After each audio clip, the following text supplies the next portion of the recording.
last night to see if he was barefoot. Is that still the case? Is he barefoot? Because I know on Facebook somebody posted a picture of these could be his shoes, or is that so he is presumed to be barefoot at this point?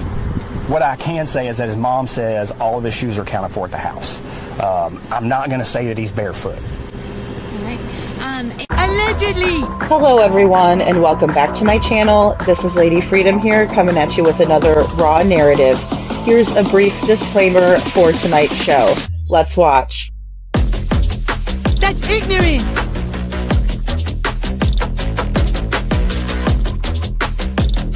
Allegedly, that's ignorant!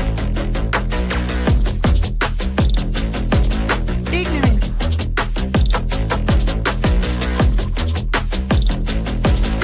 Judgment, Austin. Chloe, you read my thoughts. You've got the shinning. You mean shining? Shh! You wanna get sued? Judgment, Austin. You just use that shin of yours to call me and I'll come a running. But don't be reading my mind between 4 and 5. That's Willie's time. Hey, yo, boss. I love it when he does that.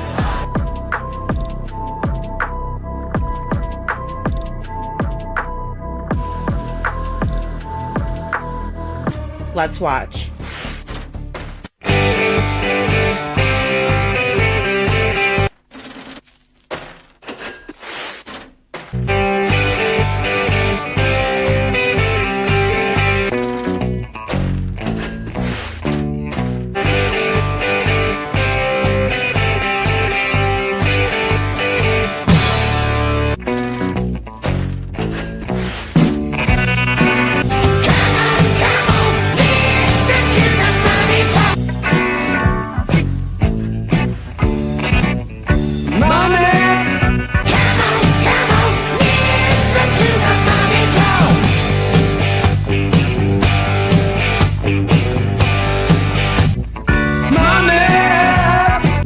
Don't get me back to good bullshit.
Hello everyone and welcome back to my channel. This is Lady Freedom here coming at you with another raw narrative. And hey, good to see you, Lil Red. Good to see you, Meow, Unnamed True Crime Channel, Hope Flow, it's Crafting in True Crime.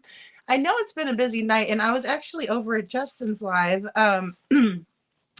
Sorry guys, I was reading Jana's new book, so I want to share it with you. It's just going to be the intro and some of the dedications. So I wanted to kind of do just a sneak peek, but I want to keep going and reading each chapter. So I want to do like a 5-part series and I'm really excited about it. You can pick her ebook up on barnesandnoble.com. It's $15. It goes right to you. I got it last night after my live, and I couldn't stop reading it. And it's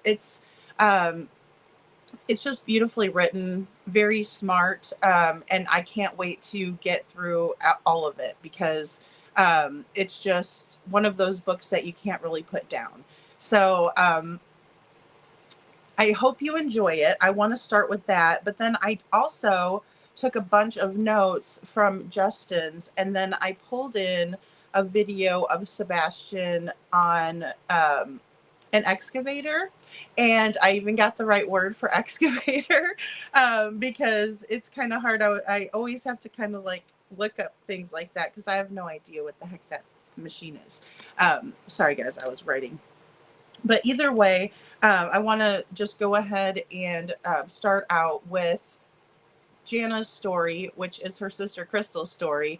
And I just want to kind of let you know about the book in her words, but I'm reading it. So here we go.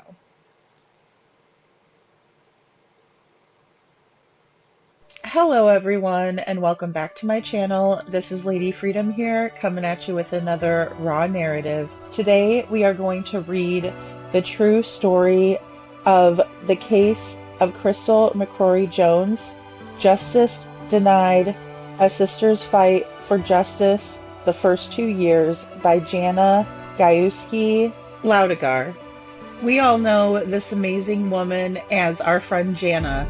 I just want to take a moment to congratulate Jana on her huge accomplishment in writing this book. She is not only an incredible person, she is fierce, courageous. She has been so determined, so ambitious, in the most unfathomable of circumstances. She is absolutely humble when you speak with her, but from my perspective, we would not be here listening to her sister's story if it was not for her. Her sister Crystal was taken way too soon, and as you will see as we read on, the light in Crystal is shining through Jana. So please come along with me on this journey of a sister's love, a family's love, and the pursuit of ultimate justice for our beloved Crystal McCrory. About the author. Jana is an elementary school teacher and a social worker with a deep commitment to advocacy and justice. After the tragic and suspicious death of her sister Crystal McCrory Jones, Jana refused to accept the official ruling and embarked on a relentless pursuit for the truth. Through research, legal inquiries, and public advocacy, she has worked tirelessly to uncover the facts and demand accountability. With a background in education and social work, Jana understands the importance of amplifying the voices of those who have been silenced. Her first-hand experience navigating systematic challenges has fueled her passion for seeking justice, not only for Crystal, but for all families who have been denied answers. Justice Denied is her first book, a powerful, deeply personal account of loss, resilience, and the fight for truth against a system that too often turns a blind eye. Book dedication. For Crystal McCrory Jones, whose light was taken too soon, but whose story will never be forgotten. For Jana Laudigar, whose unwavering love, courage, and determination prove that a sister's fight for justice knows no bounds. For every family who has been denied the truth, forced to battle a system that should protect them, but instead leaves them with more questions than answers, this book is for you. And for those who refuse to stay silent in the face of injustice, may your voices be loud, your persistence unshakable, and your pursuit of truth unstoppable. Quote, "The dead cannot cry out for justice. It is the duty of the living to do so for them." End quote. Lois McMaster Bijol. Introduction. Some stories demand to be told. This is one of them. Crystal McCrory Jones was more than a name in a police report. She was a mother, a sister, a daughter, an aunt, and soon she was going to be a grandmother. She was a woman who laughed loudly, loved fiercely, and never backed down from a challenge. She had survived hardships that would have broken most people, and through it all, she kept going, until the day she didn't. The official story was simple, too simple. A single gunshot, a closed case. A decision made before the dust had even settled. Suicide, they said, but those who knew Crystal best knew better. The cracks in the story appeared almost immediately. The rushed conclusions, the lack of investigation, the fact that her husband, Tony, who had once worn a badge, was the only person the police listened to. They hadn't asked questions, so her family did. This book is not just about Crystal's death. It's about the fight for truth. It's about the people who refused to accept the easy answer, the ones who dug deeper, who pushed back, who wouldn't let her be forgotten. It's about justice, and it begins the way all tragedies do, with a moment that changes everything. Preface, Justice Denied. Some people shine so brightly that their light lingers, even after they are gone. My sister, Crystal McCrory Jones, was one of those people. She had a personality that filled every room she entered, an energy that made people feel important, seen, and loved. Crystal didn't just exist. She lived fiercely and unapologetically. She loved with everything, even when it wasn't returned. She gave freely, even when she received nothing in return. She believed in people, sometimes to a fault, but that was just who she was. She wasn't built to be cynical. She wasn't built to be weary. She was built for love. Crystal was not just my sister. She was my teacher, my protector, my guide. She taught me how to put on makeup, how to straighten my hair, and how to carry my... She was my role model before I even knew what the word meant. She was also the queen of organization, a master of turning chaos into order. She could take a drawer of mismatched socks and make it look like something out of a magazine. Organizing was her therapy.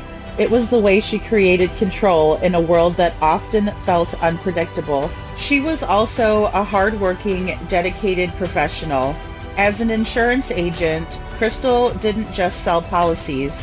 She provided security, peace of mind, and protection. She took her job seriously, ensuring that the people she cared about were covered for the worst-case scenarios life could bring. And when disaster did strike, she was there, making sure her clients, her friends, and her family were taken care of.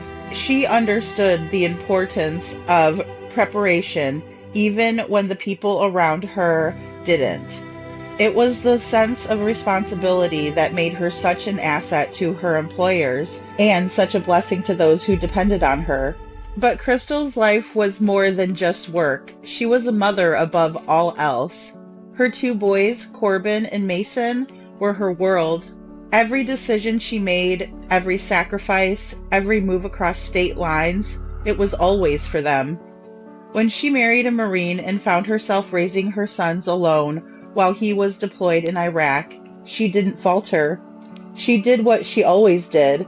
She made the best of her situation, kept pushing forward, and put her children first. Later, when she remarried, she became a stepmother, embracing the role as if she had been born for it. She gave everything she had to her family. But love is complicated, and Crystal's search for it often led her down painful roads. She married men she hoped would love her as deeply as she loved them. Some did, at least for a time. Others took advantage of her trusting nature, manipulating her with empty promises. And then came Tony Jones. Tony Jones swept her off her feet with his grand gestures and larger-than-life promises. He told her he would be her parachute, that he would catch her if she took a leap of faith with him. But what Crystal didn't know was that she was jumping without a net. The man who had promised to protect her turned out to be the one who would lead her into the darkest chapter of her life. On the outside, things might have seemed okay, but beneath the surface, Crystal was struggling. She was trying to navigate a world she no longer fully recognized, a marriage that was not what she had envisioned, and a future that seemed increasingly uncertain. And then, on February 9th, 2023, everything changed. Crystal was found dead. The details surrounding her death are murky. The official ruling came in too quickly, without enough answers. The investigation felt rushed, incomplete.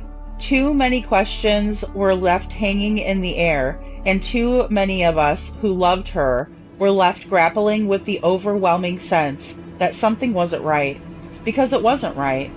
Crystal would never have just left us. She had too much life left to live.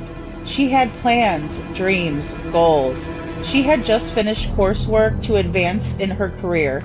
She had children who needed her, a family who adored her. She had me. Losing her is unbearable, but what makes it worse is not knowing.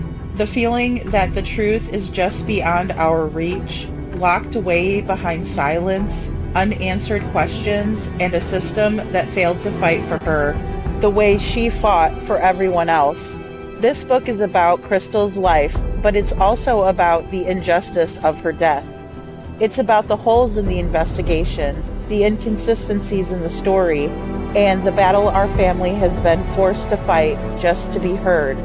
It's about the pain of grieving someone when you don't even know how to grieve, when the truth is still out there, waiting to be uncovered. It's about the fight for justice, a fight we will never stop waging, because Crystal deserves that.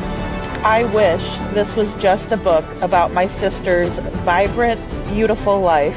I wish I was writing about the way that she made people laugh, the way she could make a home anywhere she went, the way she filled every moment with love. But this is not just a tribute. It's a call to action. Because Crystal's story is far from over. Until we get the truth, we cannot rest. Until we get justice, we cannot heal. Until we get answers, we will keep fighting. Because Crystal deserved more than what she got. And now it's up to us to make sure her voice is heard.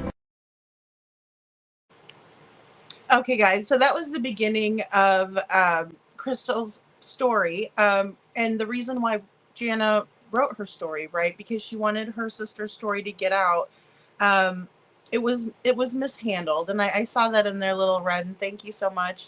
Thank you, Trishy, for dropping the link, and I really appreciate you guys being here to listen to that, because it's something that's very important to me. A lot of you that have been with me from the beginning know that's kind of where I wanted to start a YouTube channel, was to help people with that are going through or have been through DV, because it's an important cause to me. Crystal was only 43 years old, and so she had quite a lot of life to live. Nobody's guaranteed anything here, but hey, C. Taylor. Yeah, I mean, C. Taylor, it was such a beautiful, beautiful, hey, Butter Biscuit. It was such a beautiful, beautiful dedication and everything to this morning. I got the ebook, and as I was reading it, it was just so hard to, not cry and read it, because it's just beautifully written. And the message behind it, never giving up the fight for justice, never giving up the fight for truth, right? Because that's what we do here in true crime. We want to get to the bottom of things, right? And if we don't, we want to keep pushing forward and figure it out. And I just admire Jana very much, very, very much. And so her book is called Pursuit for Justice, Justice Denied.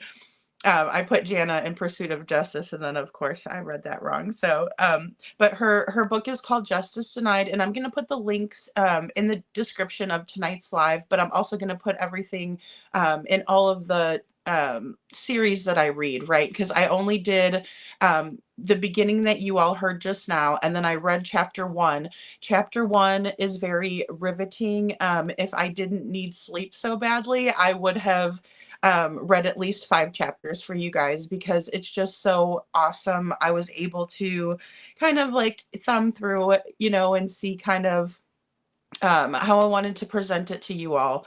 But I also want to do a members only live, and I want to do a members only live and give away one of the ebooks because I think that's the easiest way without trying to figure out how to send it to somebody, that I could just gift an ebook and a copy of this.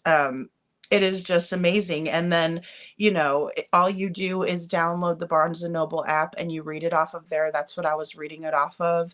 If you like the page, turning of the pages, which I do, I'm going to get hard back when it comes out. It's sold out right now, but you can get paperback copies. They still had some at Barnes and Noble this morning. And let's see. Amazon, I didn't check Amazon lately, but they were sold out on Amazon. It's $33 for Amazon, and Barnes and Noble was $25 for the paperback.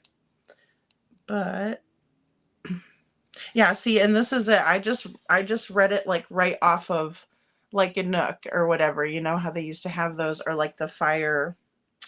I just really like to read the book with the pages and stuff like that.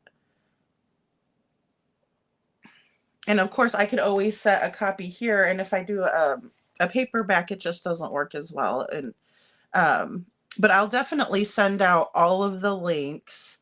There's a UPS. I'm thinking, where's my Amazon app?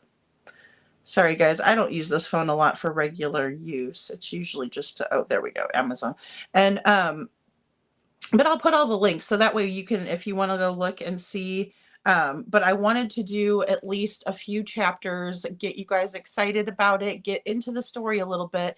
And then I want to have Jana on a members only live on the panel, and you guys can ask your questions. And, just because once we get into it, oh, $30. Sorry, guys. Oh, hardcover. Okay. It's here. Okay. So hardcover is $30. Paperback is $25. Let me just add this because I know that when I hop off of here and try to get it, it'll. Okay, great. All right. So, but it's an amazing book, guys, because like I said, I got the ebook, and that one's $15. You can just get it, and if you don't mind reading it off of your phone, or if you have like a Kindle Fire, that's what I was looking for earlier, you can definitely do that. Jana's pursuit for justice, I just kind of want to go into it a little bit because, it's just something, I guess, that we all expect for law enforcement to follow the rules, to have procedures in place, to, handle people because they are in a service position, a position of service, as we all are. I received something really beautiful from our friend Forrest, and I want to go over it too tonight. And it just goes into that, and I have some notes on it because it was very powerful. But we expect that, right? Because when you're when you hold such a high duty, right? Some of us might, get jobs, and we might work, at fast food, or we might be a server or a bartender, or something like that. We all of the jobs that people do are important, right, in the grand scheme of things. But when we look at public officials that are elected, that are entrusted with our lives, with our bodies after we pass away, we just expect a certain respect, a certain professionalism, and we're not seeing that here. So it's very different. And this is a pursuit of justice for Jana and her family. Like I said, she is a very humble person. If you talk to her, even, just through texting or calls, and she will say, like, our family is so, good, and our family is so, loving, and we all want this, but she's like the spokesperson, right, per se. But she is just so like I said, relentless at this, because she really wants to just get to the bottom of it, and she wants to help other families. And so, um, you know, I think um, I think it's just important to always make sure that we keep in mind that these things do happen, and then when it does happen, we need to stand up for it, right? So there's petitions out there as well, that I want to mention, and there's petitions for reopening her case, right? So that one has been out for quite a while. But the new petition one is making sure that the investigation is done properly, right? Because that's one of the more important elements in the case. Also, the fact that unnamed, could you go ahead? I know that you have access to the link tree. Could you drop those links for me for all of Jana's petitions and everything? So that, thank you. Thanks. She was on it. Thank you so much. I appreciate it. That way, we could go. And then we also have another petition that's out there, and it's going to be, and they're all on change.org, right? So we're used to going over to change.org. They're all on there, and you can just kind of write, speak your mind, whatever you feel. And obviously, I'm not telling you you have to go over there or anything like that. But if you feel compelled to, which I think that you will, if you know a little bit more about the case, but I will give this as an example for a reason that this third petition needs to be signed, in my opinion. So whenever Crystal had passed away, her family did not want her to be cremated, but since her husband, Tony Jones, was the next of kin, and that is how the state law works in Louisiana, he had authority, and he had authority over the family. So what he said goes, right? So even if the family said, look, we're not ready for this, we don't want her, first of all, maybe they wanted her to be buried, maybe they don't agree with that way of doing things, right? Because we all have to make that decision.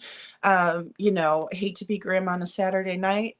Luckily, there's not a whole lot of you in here, but it's important to me to discuss some of these things to put it into real life perspective for people.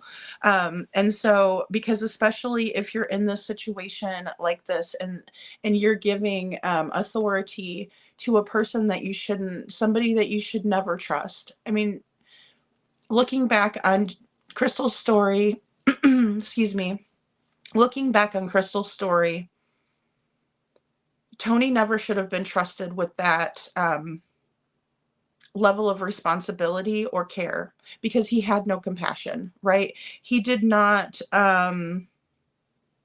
he did not do what Crystal would have wanted, what her family's wishes were. He did not even consider that, right? He just did whatever he wanted to do. And I do want you to keep that in mind, because we all have family members, right? And when her son was receiving his mother's cremains in the mail, they were in such dismay that it was absolutely disrespectful by any standard. And so it's just one of those things where I wouldn't want it done to me. I would never want that done to any of my family members. I wouldn't even want that done to my worst enemy. And to think that a son of a mother received their mother's remains in that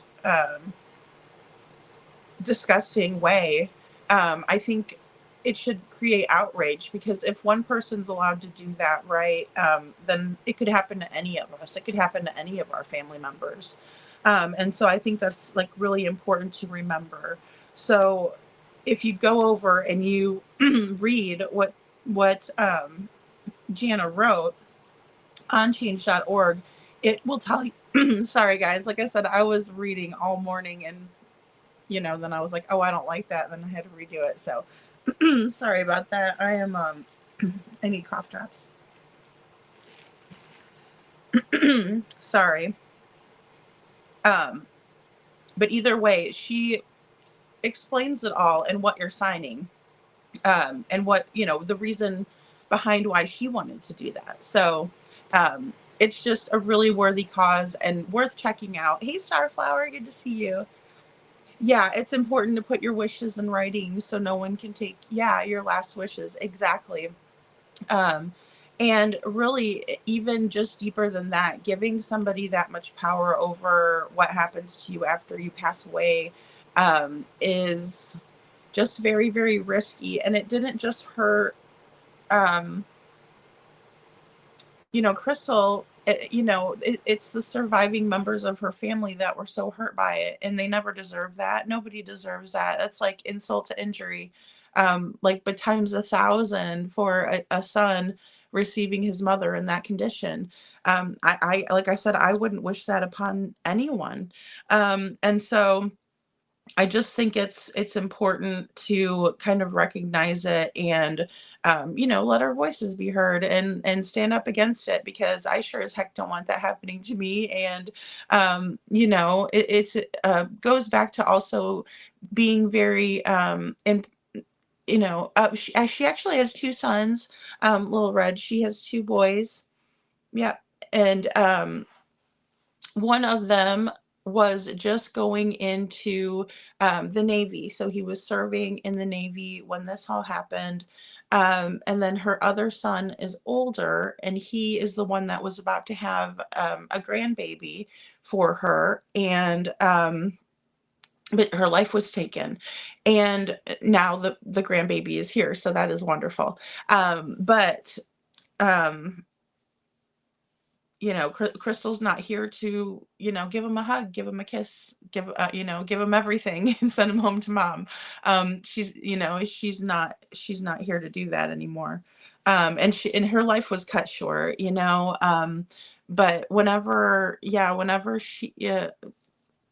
he sent, his portion of the remains over, the, son who had the grandson, excuse me, the son who had the grandbaby, they were in very poor condition, kind of in an old box, just super, super disrespectful, no way to treat a human. And I can't believe there's no laws against it, which is really, really weird. It would be through United States Postal Service, that actually does, kind of handle that, right? They're the ones that would ship that sort of, because there's certain there's certain entities that can only ship, certain things like biohazardous things and, different things like that. I'm not as versed in stuff like that. But I do know that, from what Jana has told me, that's kind of where they were looking for, kind of help and figuring out, well, what do we need to do to make this happen where this won't happen again to somebody else's family members, because that's what's really amazing about Jana, is that she doesn't find a situation, complain about it, and say, this is so horrible and I hate life and everybody's shit and what a bunch of assholes. No, she goes out there and she says, okay, what is this problem and how do I find a solution for it? And she does that, and she goes and finds a solution. That's the great thing about Jana, is that, and she doesn't stop, so, yeah, I mean, she's awesome.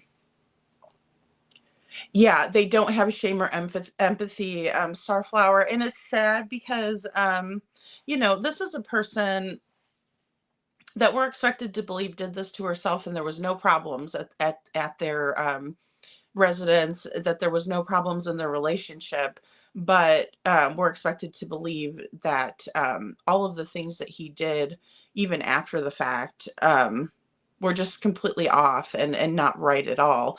And you'll hear that in the book too. And like I said, we're going to do, like I said, I did the dedications, the intro, and then I'm going to put it into a video. So the format that you saw it in tonight was just quick format.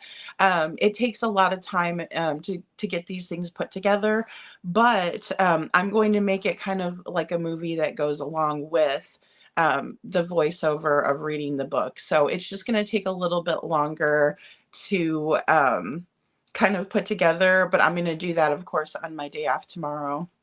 And I'll have it out to you guys. That way you can see it. And then what I'll do is I'll do chapters 2 through 9, or excuse me, 2 through 10. And then we'll do, 10 through 20, so on and so forth. And there's 40 chapters. So it'll just be a four more after the one that I post tomorrow. So yeah, or actually it's 12:30 right now. So in Eastern time. So we'll just chalk that up to today. But either way, I really want to get it out to all of you. So that way, if there's people out there that, don't know if they're going to like it, they can always get a sneak peek of it and maybe they'll get themselves a copy. Or if you're just the type of a person that really likes to listen to books on tape, that way you can listen to it here and, hear her story. And that's the biggest thing is getting out the awareness and letting everybody know, hey, this person existed and her life mattered, and that's kind of why I put that up there today. Her life mattered. Because it did. It mattered to Jana. It mattered to her family. It matters to me big time. And, it's a good thing. And there's a lot of momentum behind the case. So that's very exciting. And there's also hope for helping other people. So it's just an all around wonderfully positive thing to be a part of, and I just love to share it with all of you. And so, so one thing I wanted to talk about as well tonight, and this probably goes along with everything that we are talking about, because a lot of the same elements that we see in Sebastian's case, we see in Crystal's case, right? Because it's true crime. And if you're, if you follow it long enough, you realize certain patterns, right? You realize certain ways people behave, or certain dynamics that just don't work for people, right? Because they're not working for the people that we're talking about, the stories that we're spreading, and the way that we're trying to spread awareness. Through that awareness, we realize that there's just certain things that don't work well and don't end well, right? And so, however, I do believe that there are ways that we can kind of, pull together for a common cause and realize that everything that we're doing is helping towards the bigger picture, right? And if we don't, hey, Anne, good to see you. Good to see you, Anne. And if you do, it's, well, let me just put it this way. We all do our part, and we do our best, right, to help the situation. There's all kinds of people. Even tonight on Justin's panel, I was watching Smiley and Justin, and that's why I was a little bit late tonight too, because I wanted to kind of see what they were having, and I knew they were doing a collaboration. And I think that that is extremely smart. And as a new creator, I have kind of stumbled on different things in different ways. But I think it's really smart to get notes together that we all have, right? That's why I love our talks here in chat, because I see you all bringing in a lot of good information where we're talking about it. And it's like, okay, wow, this is cool. Okay, got this, or people will tell me, okay, this person drives this type of a car, and I was like, oh, I didn't know that. There's a lot of things that you all teach me, and there's a lot of things that I feel like I can bring to the table to show you and present to you. But I think that if we all keep in mind that we all have a very important role in a bigger picture, that it'll make us feel good about what we're doing. And then it'll just continue with this positive momentum, right? Because that's what the true crime community is all about, is coming together, right, for a common goal. Some people don't like to do that, and that's okay. Not a big deal. What they're doing on their side is awesome, because they're doing it, right? They're doing something over there too. So that's fantastic. But it's always just important to remember that every little bit is going to help, right? And so I'm going to show, well, first off, I want to show the video of Sebastian working the excavator, right? And I say it like that because I don't know much about these things. And I was trying to remember the word.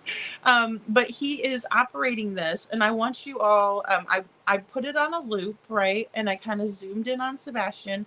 He looks very, I'll tell you what I think really quick off the bat. He looks very focused. And here, let me go ahead and switch over to our, what did I do for Sebastian today?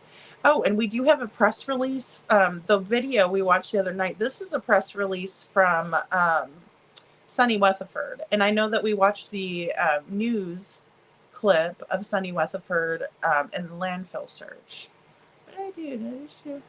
Okay, I guess I just did this one. Okay, perfect. That's fine. I like the dragon. Okay, so but I didn't add his, you know what, hold on. I got him and Seth in the dragon. Hold on. Why did I pick that one? All right, that, I don't know. But either way, so we got Sebastian up there. And with the dragon. And I lost my train of thought there. Okay.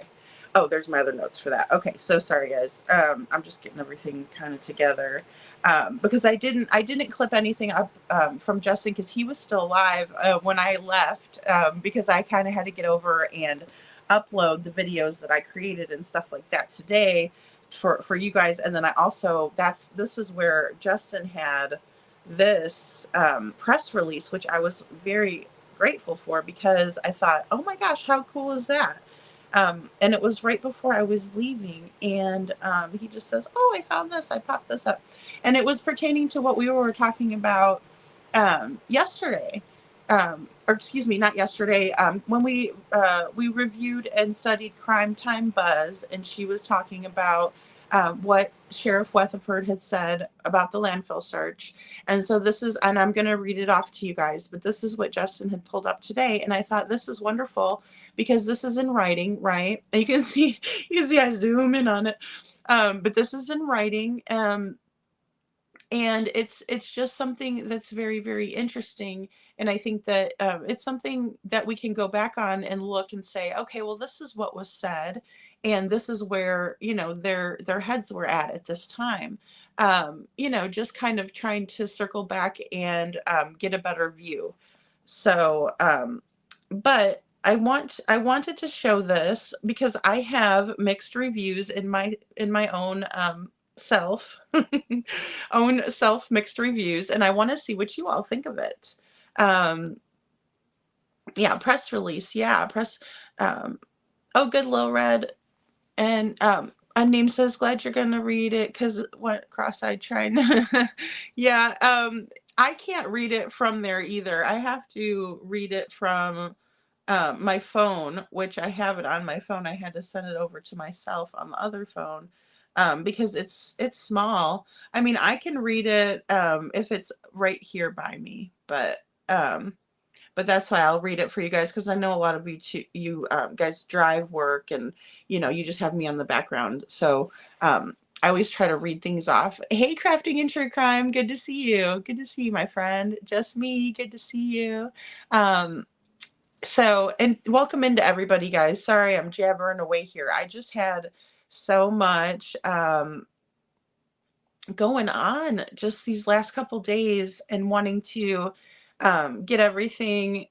Oh, thank you, Butter Biscuit. Oh, goodness sakes. Aw, thanks, guys. You guys are awesome. I just had so much. Trisha said, yes, exactly, Little Red. What a wonderful advocate for her sister. So, such a wonderful advocate, Trishy, and thank you for that comment. I'm just so happy that you guys are, interested and want to. Oh, sorry, guys. I have to kind of sit weird. Sometimes my back kind of gets in a weird feeling, and I have to kind of like sit in a different position. But sorry, I didn't realize my knee was up. So either way, I'm really excited that you all are getting, acclimated to Crystal's story, because I know it's a lot of information, because her sister just did a phenomenal job again of advocating, and just putting out, and laying out timelines, and this is proof for this, and this is proof for this. I always say she's the best detective. I tell her that all the time. I'm like, you're an amazing detective. Are you sure you don't want to be a detective or something like that? Because she's investigator. Like, hey, Sharon, hey, you look good in blue, Sharon. There you go, girl. I was wondering about that. I was poor Sharon. I'm like, she sends me a message and says, will you mod me? And I was like, oh, sure. And then it was days and, a couple days later, and here I go again. Oh yeah, you got to comment on my video. And then next thing I know, I forget again. And poor Sharon's like, okay, mod me. And I was like, okay, which one did you comment on? And Starflower says, girl, I have chronic pain. You sit however you're comfortable. I know. Well, you know what I mean? Like, you have to kind of reposition yourself a little bit. Sometimes the way my table is set up, it was being too wobbly, and too, if I kept my legs, and I was like, it was very uncomfortable how I was sitting in the beginning. And so I was like, okay, hopefully this will help. But then my foot's going to fall asleep if I stay too long in this one. Yeah, Sharon, I'm so glad. That's awesome. Okay, so yeah, we are, we're going to go over this video. Now, we did see the other night the bike riding video, and then this one is going to be Sebastian working the excavator. But I always thought this is another thing I also want you guys to help me out with. I always thought that it was Chris's uncle that was helping Sebastian operate the excavator. I did not know that it was Chris Proudfoot, but it sounds like Chris Proudfoot's voice, but it doesn't look like him. And I don't mean to body shame anybody, guys. I'm just using this as a strictly descriptive language, right? But he seems to be a little bit larger than Chris, right? His uncle is, especially like back a couple years ago. Hey, Shadow. And it's like, I don't know. I don't know. I can't really make it out. It's hard to tell, but I put a couple of stills in there in the end of this, but I just wanted you all to watch it. Tell me what you think. Another thing is like working those heavy machineries, like I'm going to botch this so bad, guys, but like, I'm very girly, I don't know about these things, but like, it's funny because, okay, so what I'm trying to say is that, it's nothing to play with, right? I'm not going to get up into this thing and try to like do anything. You wouldn't pay me to get into this and try to operate this thing, right? And I understand that there's a lot of people out there that are very good with working with this machinery. Women even, you know what I mean, that are very good at operating things like that. I am not one of them. And so I know that the stern voice, and then they're doing like the different signals, like he's going do this, and then he's doing like hand signaling to him. He's like, but I also kind of thought it was a little bit. Well, there's a part that I will point out for you all, but I want you to watch it once, or kind of go through the loops of it, because I do zoom in, and I just kind of want you guys to give me your take on things. But I was thinking too, with the military background, that's why it might sound a little bit stern. But what do you think? I mean, that's what this is about. But let's go ahead and take a look. Back out. Back in. Oh. Your butt. That way. No. The stick. Hands on the stick. Don't take long. Your right hand. Okay? Outward. Hold. Push down. Up. Alright. Your left stick. Pull up. Hold. Right stick. Push down just a little. Keep going. Hold. Left stick. Pull back. Alright, hold. Go back out. Up. Step up. There you go. A little bit out. Down. Down. Oh. Bucking only. Break the bucket up. Curl your bucket. No. Curl. The other stick towards your knee. There you go. All right, hold.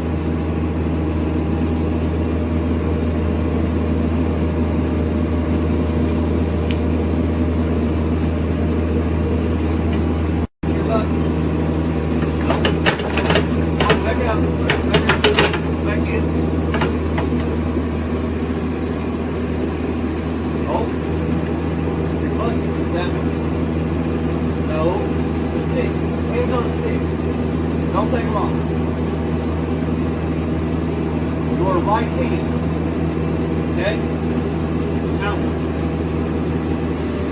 Hold. Push down. Hold. Up. Alright.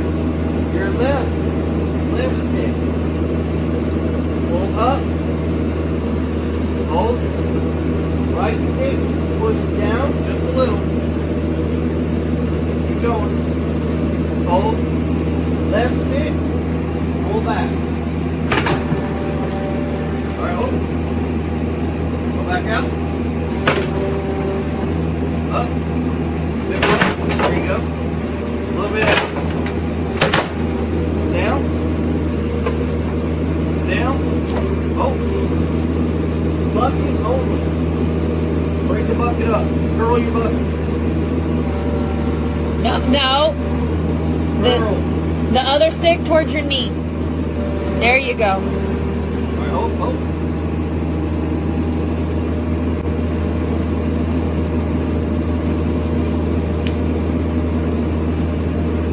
Your bucket. No. Back out. Back in. Okay, guys, this is where I want you to kind of focus on Sebastian's hands and when he says, No. he's pointing, Hands on the stick. right? No, Don't but take he long. pointed there the first time and he said no.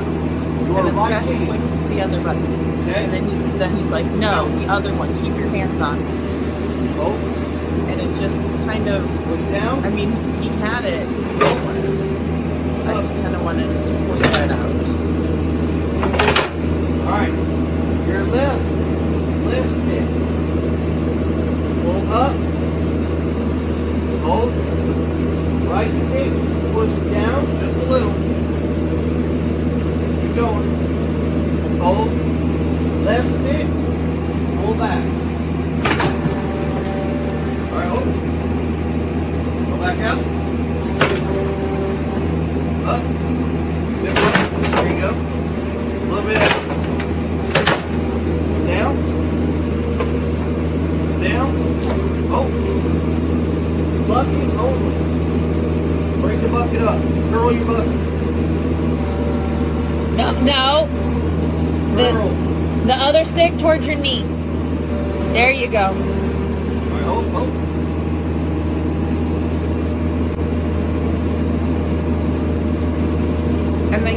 helps him out and he gets it right away. He's listening so well and he's following directions. I mean, just to the T.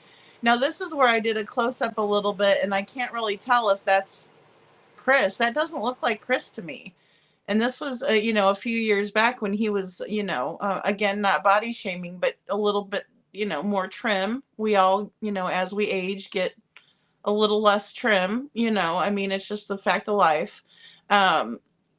But I did some comparisons and then I wanted you to check the mullet. I want to do a mullet check. Is that, do those mullets match? I'm just kidding, guys. But really, I was trying to see if we could match the mullet. Hey, Rogue. Hey, Rogue.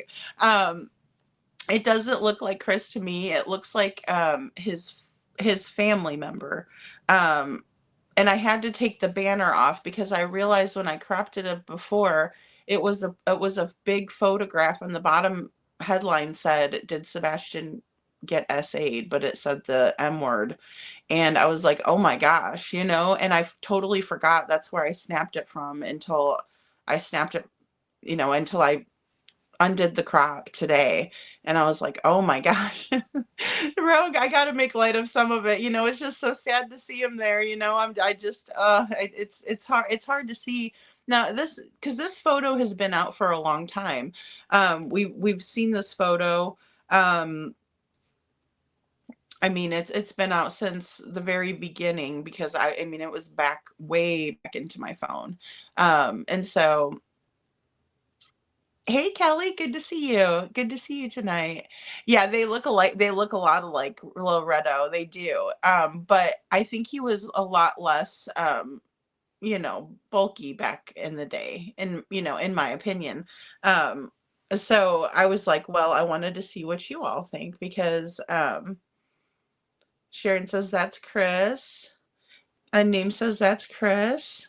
I mean, it's his voice, it sounds like. I don't know what that other guy sounds like either. I never heard it. I don't even have a picture of that guy. Like, I don't know.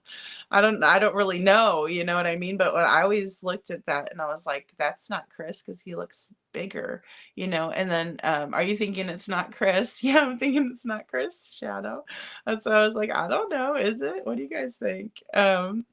With no glasses. Yeah, it was, I don't know, and the thing is, he did so well, Meow. He just he was listening, he was following directions. Again, and I know that boys are a little bit more into that kind of stuff, or just maybe even certain people are a little bit more into that kind of stuff. But for me, it would probably take all day to teach me how to do something like that. And I still might not get it right. But how long did he have to practice on it and that sort of thing? I did like seeing Katie kind of just coming in and being like, okay, hold on. And then she's like, put it towards your knee. And he was like, did it right away. And she's like, oh, good job. That was very positive and very nice to see something like that. I give credit where credit is due, and I'm not going to overlook something like that because that was really nice to see her kind of step in, because it seemed like the person was getting frustrated a little bit at the situation. And again, it could be because of the military kind of tone for me. It could have been because, we're not messing with anything that's it's dangerous, right? If something happens, you can get hurt using these big, excavator things, and I mean, they're powerful machines that are, pulling up these roots. You could see at the end, they pull up like a big root ball, and that's how they kind of dug up, and see, and that's another little, another thing. I almost said another little thing. Another thing, Lil Redo, is that I didn't think they portrayed Sebastian correctly in the beginning, and I mean, I in no way want to, disrespect a mom and dad or anything like that, or stepfather or whatever, stepfoot, but in the same way, it's I don't think that we got to hear a lot about Sebastian in the way that because when we think of an autism spectrum, this is what's so difficult, is because the spectrum is so, it ranges, right? You can have very severe, autism, or you can have very, very mild, or you can be, on the complete other end of the spectrum where you're extremely, extremely intelligent. We're talking exceptional children. And so it's just and then you have in betweens of that. Everybody is different. Everybody's an individual as it is, right? There's no two of us that are the same. But yes, Lil Red, I think that in the beginning, and Katie mentioned that in her interview, which I found was very interesting. But yeah, we didn't know. We didn't know that he was, we knew about the chess. I think it was day 8, right? We knew about the chess. And then those photos came out sometime. I can probably look back. But they were very new. I would say probably like mid-March, those photos came up. And I added them to my video. I do have him working the excavator in the intro here for our lives and stuff. Yeah, it was like the beginning of March. Yep. Yeah.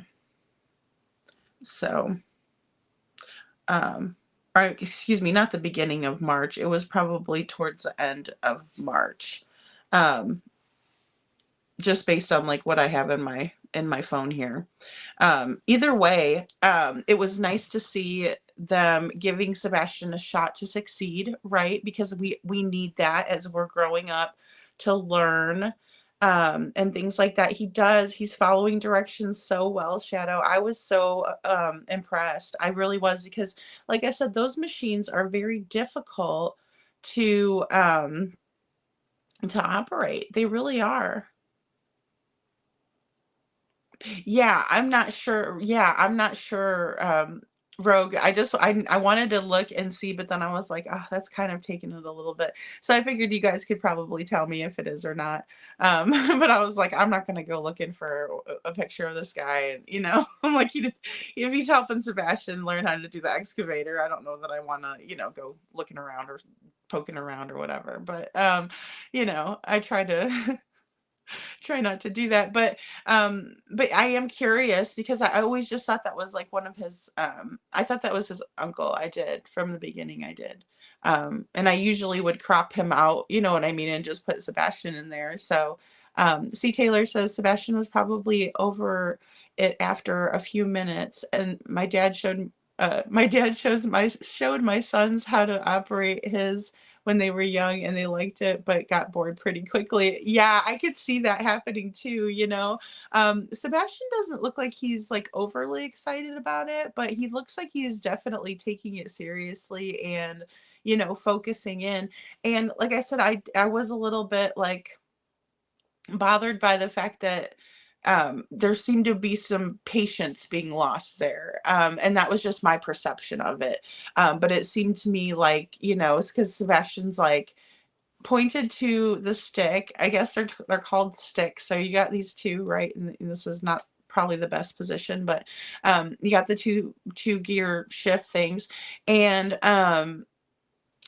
he took his hands off of them when he said something about how he wasn't doing it right, but then he pointed to the stick on the left side, if you're looking at it, and he said no, and then Sebastian pointed like to the middle, like I don't even know what they're called, guys, little gear things, in the middle, and he's like no, keep your hands on the stick, keep your hands on the stick. And Sebastian's probably thinking to himself, well, I did have my hand over here, like, but you said no, and I even pointed to it. And so it just seems a little bit like but then again, like I said, I didn't know if it was more of like a stern kind of a, we're not messing around here because this is heavy machinery, this type of a thing, or if it was more, losing patience, you know what I mean? And like you said, C. Taylor, Sebastian might be losing interest at that point, because, it is kind of boring. And it would be for me, And Lil Red says, I don't know, and I sort of don't care not being ugly, but this campaign is all about making them look human. Oh, this with the excavator. Yeah, yeah, I get that part. I do. No, I understand. You're not being mean. It's just I understand that. I just think it's interesting to kind of look back at a dynamic that we didn't see before. The bike riding, and those are good dynamics, that we would want to see, that it would just be like normal to see, right? People out doing the yard work, and the young men teaching, or the older men teaching the young man how to do manly things, right? For lack of a better way to say it. But it is, I agree, it's a tit for tat. Seth released something, then they're going to release something. It wasn't lost on me when Katie, in her interview, talked about how she was the one that released the flamingo picture. That was not lost on me. I just kind of like, left it be, because it was like, well, if she released the flamingo, then she released the flamingo. Like, at least we got to see Sebastian having fun. Also getting a better idea of what his facial features look like. That's what it's all about. You know what I mean? But it is. Yeah, it didn't sound like KP's voice, but did sound like CP. Yeah, and see, that's another thing, C. Taylor. I'm glad that you said that, because that was another thing that kind of threw me off. It didn't sound like the voices that we're used to hearing, right? Like I couldn't even tell if that was completely Chris's voice or not when I listened to it, especially because obviously I thought that it wasn't him anyway. Because I was like, I don't remember him ever being like that size of a guy. He is now, but he wasn't back at that time frame, and so it didn't match to me. But then also I was thinking about the voice too. I was listening for that. I was listening to Katie, because I thought, well, who's piping in here? Oh, it sounds like it might be Katie, telling him, and he, like I said, just did exactly what they asked of him. I don't. Again, I was struggling to see a connection with the behavioral aspect of the dynamic that we were that they were describing, that we were listening about, that would cause for going to counseling sessions once a week and having 7 pages of notes at each time, and Sebastian quoting horrible instances, right? And so again, I just don't see how his behavior warrants that. And then I also noticed a couple of little nuances that I wanted to go over with all of you, because again, it's oh, sorry, Rogue. I didn't mean to pop that one up. But yeah, I think that it's something that's a positive that we can kind of look at and say, well, this was the dynamic, because like I said, the dynamic that we have been hearing about is different, and I think it's important to look at all aspects of it. If we didn't, we would be doing the same thing Sumner County did at first, right? And saying, oh, well, he ran off, end of story. I don't like to do definites or say I absolutely know anything that's going on in this case. I don't. Because, well, for one, I can't get up here every night and say that. I have to say allegedly, in my opinion. But another reason for that is because I'm trying to remain in more of a presenting you information. Yes, I'm going to give my opinions, but I want you all to give me your opinions too, and I want us to discuss it. I don't want it to be a one-sided thing, and I also don't want to discount other possibilities that I've never thought of or that I've discounted, if that makes sense, Little Red. Oh, I will. Yes, I will read it, Anne. I'm so sorry. I I just had to get all this work done on these videos. It's funny, guys, when you're reading, if you, well, Little Red should know, Little Red knows about this. If you're reading a book, um, and I'm trying to make it interesting for you guys and to add inflection in my voice and stuff like that. Um, and sometimes I would just mess it up because, I said it wrong. But it's very hard to read something out that someone wrote and then like edit it and everything like that. And so it took me just to read the first chapter, which it's a fast read, right? It's 151 pages. But it's just trying to get it right, and for what I want to put out, and make sure I'm putting it out and it sounds good and everything like that. And then you'll enjoy it. And also convey the message of the story. You know what I mean? Because that's really important to me. But with that being said, it takes a lot of editing.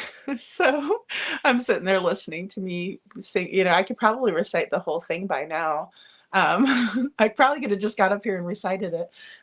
And that's why my voice is so bad tonight too, is because I was talking.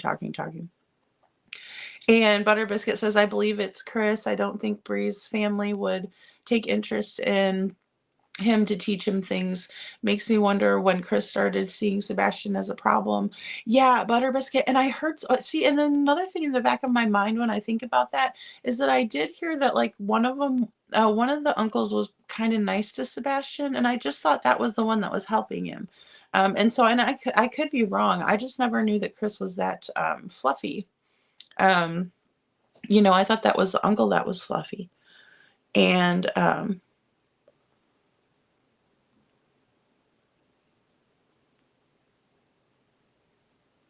oh, what's wrong? What's wrong, Anne? Oh, I'm not upset about this. I love the way Lady Freedom talks. Oh, okay. Oh, good. Thank you, Anne. I was like, oh no, what are you upset about? What happened?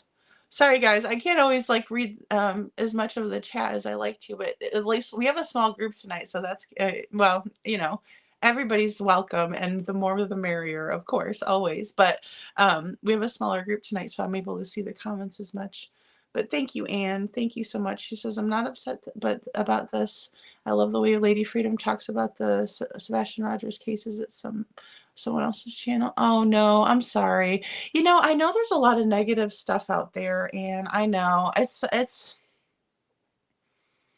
I don't understand it. I really don't understand it, and I wish that it was different. I kind of wanted to talk a little bit about, what our friend Forrest sent over to me last night. And that was another thing that I was taking notes on that as well, because it was very interesting. Some numbers that he had sent over kind of for a Bible verse, right? And I was reading it, and I was going over it, and it was on an app that kind of broke it down, which was great, because I enjoy that, and I like to write the notes and everything like that. So it's basically about the way, and I was kind of getting into it earlier. But I wanted to show this video because I know that sometimes we're going to have differing opinions about maybe what people are putting out and different things like that, and that's okay. And it's very frustrating. We are all very invested, right? Because if we weren't, we wouldn't be here. If we didn't care, we wouldn't be here. And then where would Sebastian be? Where would his story be if we didn't care? It would go cold, and that's the last thing that we want. So, but it talks about basically how we have leadership, we have people that are taking the lead on things, right? And that would be kind of like our law enforcement officers, right? They're the ones that we're looking up to take the lead on this case and to bring justice for Sebastian, to find him, to find out what happened to him, to prosecute whoever needs to be prosecuted if there are people who need to be prosecuted, right? But it talks about how we're all part of that greater good, right? But it's on a biblical level, right? So it's talking about Dan, and it's talking about basically how he perceives himself in God's eyes, right? And how he comes to the realization that no matter what role he is playing in the grand scheme of God's plan, that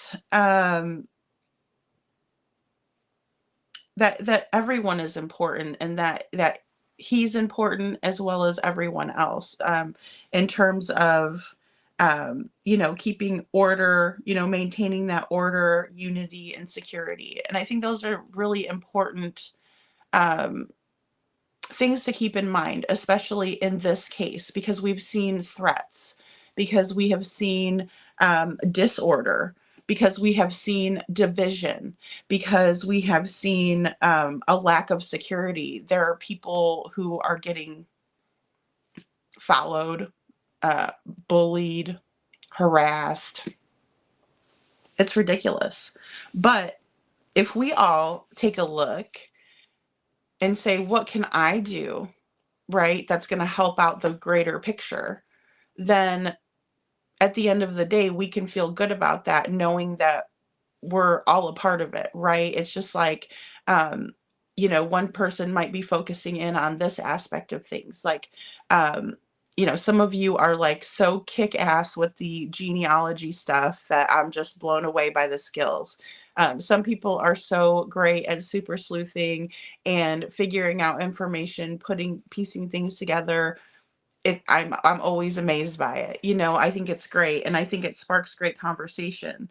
Um, but it also, um, I want you guys all to know that what you're doing and your contributions to this stuff matters. You all matter. Everybody matters. So whenever you see like something hateful from those other channels, or whichever channels might be, you know, tap dancing on your last nerve that day, right? Because we all have a last nerve, and sometimes people tap dance on it, and they might not even know they're doing it, but whichever one. Or if and I get it, Anne. It's hard. It's just hard. It's just not an easy thing to kind of. It's a stressful. True crime is stressful. I think a lot of us find a little bit of comfort in it, for reasons of past trauma and things like that. Because I don't know about you, but like whenever whenever Jana was writing that, like, we need to stand up for justice and we're never going to stop. And I was like, oh my gosh, like I was so amped up. I could barely even sleep. I think I slept for like 4 hours because I was so amped up, and I kept wanting to read. But then I was like, as more tired as I'm getting, I'm just going to be like worthless. You know what I mean? Like I can't even think straight anymore, but I'm still wanting to read.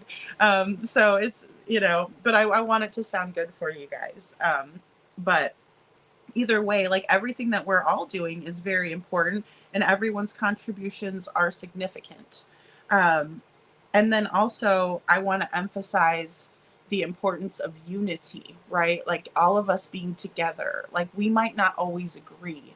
We might not always think that a certain theory makes sense, right? We might be like, well, I don't know what that person's talking about, like that doesn't make any sense to me, right? But you could always ask them and be like, well, what are you talking about? Like share it with me. Let's see what we can figure out, right? But if we never do that, then we're missing a complete opportunity to communicate and to find a deeper understanding. So it also is important for people to kind of be ready to protect what is good, right? And protect what should be happening. So if you see somebody that's not doing something right, it's important to kind of step up to that and realize like, hey, this isn't right, and I'm not going to be a part of that. That's not nice. That's not right. And that's important, right? Because we all know, we've all been taught, we're not little anymore. Most of us are not young. I think my demographic, I don't think I have anybody under like 30 in here. I don't. So we're all old. we're all old and we all can, get our heads together and we can think past a problem. And that was another thing that I thought was so amazing about Jana's journey with her sister's story, is that she always just remains, very steadfast in that. She is she's a fighter, she's a warrior, and she's steadfast in it. She doesn't allow obstacles to get in her way, because she doesn't look at things as a problem, in my opinion. She looks at the problem and she tries to find a solution for it. And that to me is really, really smart. It's smarter than somebody being hateful and saying, well, you stink and you're stupid and I don't care what you have to say, you're dumb. That gets us nowhere, but if you could take a step back and you can say, okay, this is the problem, what's the solution, that's going to get you farther than anything else. And if she's not living proof of that, I don't know what is. That girl, I don't even know how many degrees she's got. So, and yeah, and see, I'm in my lower 40s here, so I'm not in the back 9 of the 40s yet, thank goodness. But life is so short. Life is so short. And that's another thing that I was thinking about this morning, when Jana says, just that one tragedy that changes everything. That one tragedy that changes everything, and the next thing you know, you're fighting for justice. And it's like Seth, in my opinion. It's just like him getting the phone call. That's another thing I wanted to point out that I saw in Justin's live tonight, which I was glad I was over there. Guys, you need to go check out Justin's live. He did Smiley was gorgeous. I sent her a little camera and a little take, just gorgeous. So they were discussing a lot of things over there. Let me see where it was. Okay, should have called the jail to alert Seth. I get that he didn't have his cell phone on, right? Because they're not allowed. Excuse me, he's a corrections officer.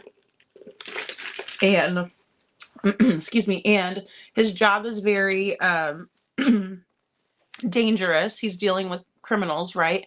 Who are trying to, probably get one over on him, and then also maybe try to hurt him, right? They don't like those guys. They're the prisoners, and those guys are the bad guys in their opinion, when they're the ones who really are the bad guys, right? So but either way, he has to be alert, he has to be aware, and he has to do his job. It's not like, just going in there again. Like I said, I'm not knocking any, I've been a bartender, I've been a server, and stuff like that. So I'm not knocking any professions, but just to use that as an example for tonight. It's not like, me going in there and mixing up a couple of drinks for the night, popping a couple beers for people and serving it to them. He's in there, which bars can be a dangerous job. So it's a good comparison. You also have to be alert, right? You're dealing with drunk people. You also have to be aware of your surroundings. You also have to know what's going on and what your patrons are, what the vibe is in the place, right? But not all of your patrons in the bar setting are going to be criminals. In Seth's case, these people are all in trouble, right? And they're all don't want to be there, and they're all miserable, for the most part, have a lot of issues, some of them mental. He needs to keep his wits about himself. So he didn't have his cell phone with him. They're not allowed to. But why did Katie, and I'm not even going to put this on Chris. In my opinion, it's up to her. She was not married. Chris was not married to Seth. Okay. That is my opinion. And they're supposed to be co-parenting, and that's part of the law under co-parenting within the divorce and the co-parenting plan that's put in place and established during a divorce. You are to talk to the other person. As hard as that is, in my situation, that is a person that abused me And so but I still had to deal with that person because I had a child with him, right? And so Katie could have gotten a hold of Seth that morning and alerted the jail. You Google it, y'all. Katie, you go in there, you say, what is it? Davidson County Jail. Google, call it. Yeah, I'm looking for Seth Rogers. I need to get a hold of him. It's an emergency. Our son is missing. Do you think they are not going to do friggin' backflips to get that message to Seth? Why was he not alerted ever? It's terrible. It's terrible, and it's not. It's just not okay. It's not. It's not what a parent does. It's very irresponsible. Another thing they were mentioning that we were talking about even last night too was the fact that, and I think Sharon, I think you brought it up. Hey, Napanoch Father, good to see you. And I think Sharon brought it up last night. Sharon, if I'm not right, but I believe it was you. They realized he was gone at 6:00 in the morning, 6:03. Katie said that she knew the whole house was cleared, which, we all know that that's impossible. She's not Superwoman. She doesn't have x-ray vision through closet doors. And, she can't fly up the friggin' stairs up to the bonus room and check. I mean, that takes a little bit of doing. I think that would take at least in their house 10 minutes to check all the closets, look under all the beds. We could do a double dare challenge and see what happens. I don't know. Maybe Clue would like to participate in that one. And Cletus, they can run through Katie's house and see how fast they could look at everything before, But either way, I'm going to say 10 minutes, but it didn't take them nearly that long. She said a minute flat first time, 3 minutes the next time. And so with that being said, I think that it's just very interesting that the police were not really even in and around the area until almost 7:00 looking. And then it just doesn't make a whole lot of sense to me. And I wanted to know what you all thought about that, because I know the excuse is kind of probably that, well, he didn't have a cell phone on him. He's not supposed to have a cell phone.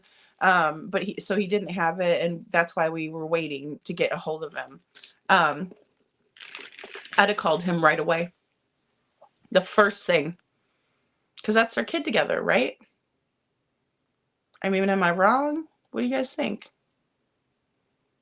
Oh, did Dog post on X? Dog posted a really good one last night that I read. Hey, Blessed, good to see you. Good to see you. Your sister says that, Anne. Oh no, we're gonna have to get her. Yeah, see several. Yeah, and yeah, I mean, we're all about the same. I don't have a lot of young people that were, young, and then I know the people that are doing the true crime kind of content, right, around Sebastian. They're about the olders, right, about 40s, right, and above. And so I just don't get that madness, the level of madness, the immaturity, the lack of self-awareness. It's crazy. Oh, well, happy birthday, Kelly. Oh, that you share a birthday with Summer. How sweet. Oh, that's wonderful. Well, I hope you had a good birthday. I need to get a birthday song for you guys. I'm still working on that. We aren't that stupid, Starflower. And it's just all that drama. Yeah, see, Sharon 7:03. I was kind of even giving them a little bit of slack there. I was like, until 7:00, but then I want to give them a little slack. But it's one of those things. It's like, what the heck? It's too much time. Even that 30-minute, yeah, Sharon, because we were talking about that 30-minute time frame last night. Even that, it seems just too long. What are you guys doing in there? Or maybe, I don't know. I don't even want to. Hey, Connie, yes, good to see you. I don't want to even offer up any kind of excuses, but Ooh, April 22nd, Rogue, you got a birthday coming up. I got to write these things out. You guys got to send me like I don't know how people keep track of all this stuff. I'm going to have to get a calendar and then put everybody on it or something, or a spreadsheet. Maybe that'll work. That's awesome, Rogue. I got to remember all you guys' birthdays. But I need to make a birthday song. That way, if you tell me it's your birthday, I can be like, happy birthday, and play it for you. But because I won't sing for you. You don't want that. You do not want that. You'll be throwing tomatoes at me. And Bless says, calling the jail is not a problem. The front desk knows where all the employees are located. If available, and call will dispatch directly. Otherwise, message is sent. Thanks, Bless. Yeah, see, and I didn't know how it worked, but I'm like, you can totally, like, that's a place where you know that, it's not like, well, I know my ex works at like a Hilton, but I don't know which Hilton. Or, I know my ex works over down at that one restaurant, but I'm not sure. And then again, because I will tell you, I worked at a steakhouse before, and they did not allow us to have cell phones in, like, during dinner service. We could not have them on us or anything like that, like not even in our pocket. And it drove me absolutely nuts because, and I finally just asked my boss, I'm like, do you mind if I keep it on me? Because I have a daughter. Like, I was working with a lot of like younger college kids that didn't have any kids or anything, but they were smart. They went and got themselves the iWatches, and then they're like over there like secret agents, all of them. I'm like, what are you guys doing? And they're like, oh, this is a smartwatch. I'm like, oh, okay, well, you're smart. You are smart. but yeah, we used to have to like put them in a closet and lock them up. So there is jobs that, or excuse me, there are jobs where, even if it's not a higher level position like what Seth was doing, or higher security, position, there's still instances where you're not allowed to have your phone at work. And it's kind of scary if something happens like this. It's kind of, I mean, I'm a worry wart. And so I just told my boss, I'm like, I have to keep my phone. I promise I won't be using it on the clock, but I have to have it. Because I have a kid. I mean, she's grown now, but at that time she was not grown.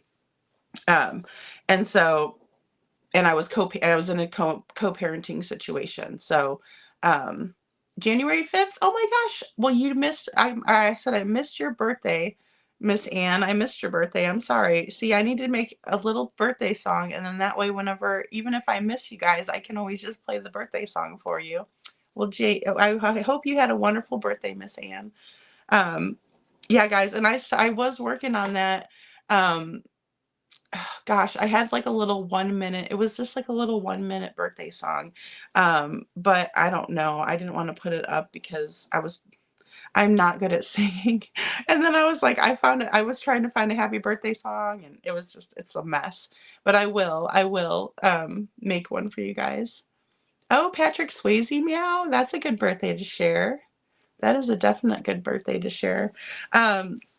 So more stuff that I was looking, oh, well, and I'm sure if a lot of you guys were in Justin's chat, they were talking about that dating website that we were talking about last night again. Well, because, it originated on Justin's, right? Somebody had wrote in and they said, hey, I dated Chris, or I went on, excuse me, not dated, right? They didn't like go on more than one date. It only took one for her to figure it out. But she said that they went out and they had drinks, and that Chris's demeanor had changed, right, when he was drinking, which all of our demeanors change when we're drinking. So it's not, I don't want to, throw Chris under the bus or anything like that for that. He's a grown man. Bars are 21 and over. If you go in there, you go in there, whatever, you do your thing. You're responsible for your actions, your consequences to your actions, da, da, da, da. But I do find it to be alarming about how the woman said that he was mean, right, when he was drinking. So I thought that that was interesting. And then there was also something that was sent to me by a Lolly broken, beautifully broken Lolly. And it was talking about how Katie also would get extremely like intoxicated, inebriated, right? And that she would kind of, do things that weren't good, right? So I never really knew about that dynamic. And so, for instance, I mean, obviously we talked a little bit about it last night, but I remember in the Holly Thompson interview, they had kind of like a little hutch behind them. And it had like different decanters, with liquor in them. Um, for my friend's wedding, I bought them like a really nice like whiskey decanter, and it was like a globe, like and it kind of like sat on an angle, and then it came with like really nice rocks glasses and like the charcoal. I don't know if you guys drink bourbon or whatever, or if you guys know about that, but like it was just something nice because they had put in like a really nice bar in their house, right? So what I'm trying to say is that we're all human. And so, and booze is legal since bootlegging. So, that to me wasn't like, oh my God, look, they have that in their house. Like if they had like, MEF pipe or something like that, or like if they had, some kind of like paraphernalia that was, hardcore rug activity, right? That I would be shocked. But to see like liquor and nice decanters was not anything on my list of like, oh my God, really? Like it didn't faze me. Let's just put it that way. But to hear about like a whole nother person coming out of a person when they're doing that is questionable. And then also that Katie would get violent when she was drinking. And then remembering that she was an MMA fighter in the Navy made me think that maybe some of that rowdier behavior could have been what she was accustomed to there. And so now and I'm not saying that, I'm not defending anything, but I'm just saying that when it comes to like living a civilian life, that could just be part of like who she is now and brought over from that. And maybe she just like gets to fighting mode when she's drinking. And so it scared me because of Sebastian having the bruising on his neck the way that he did, and knowing that he got in trouble at the poker party for something. um did I mean, the poker party, right? They're not at church. Poker party, people drink when they're playing poker. Some people like to keep their total wits about themselves if they're playing for money, which is smart. um, just saying. Um, but it worries me. It worries me because the bruises that were right here on his neck were undeniable. Undeniable. And it looks like somebody grabbed him by the neck, in my opinion. Um, I've suffered bruises like that before, so I know what they look like when I see them. And I think it's awful. So it made me wonder, is this what was happening with Sebastian? Was she getting trashed and then like hateful with him, or was she like roughing him up whenever she would get to drinking? And then also, is that what kind of might have been causing some of that bruising that we were seeing on Katie when it came to like the Reels interview and that sort of thing? It just makes me wonder if Chris and Katie don't start getting into fisticuffs when they're drinking. And, purely speculative. And like I said in the beginning, when people were like zooming in on their back hutch and being like, look at all the liquor they have. Like, I'm like, so what? Like, that doesn't matter. I mean, the fact that there's even liquor sitting in the house, if you've ever dealt with an alcoholic, usually they don't do stuff like that, right? They're usually like pretty like, you know, bottom of the barrel and like, I'll drink whatever and cheapest I could find. And so I just kind of didn't really look that way, but I am now because of what I've kind of heard today. Um, what people have kind of sent me over. So I figured it might be something to talk about. But also, it was brought up today on Justin's channel. So I was like, well, it's probably a valid thing, Yeah, a name says she's got a bar at her house. There's nothing wrong with it.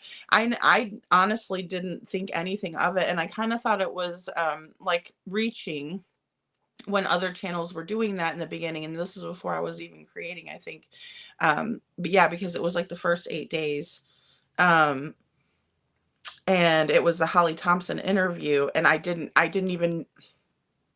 I was like, that's kind of reaching, like there's enough things that they're saying wrong and that doesn't seem right. But then to zoom in the back of their hutch and be like, look what they've got. Like, I thought that was so weird to me.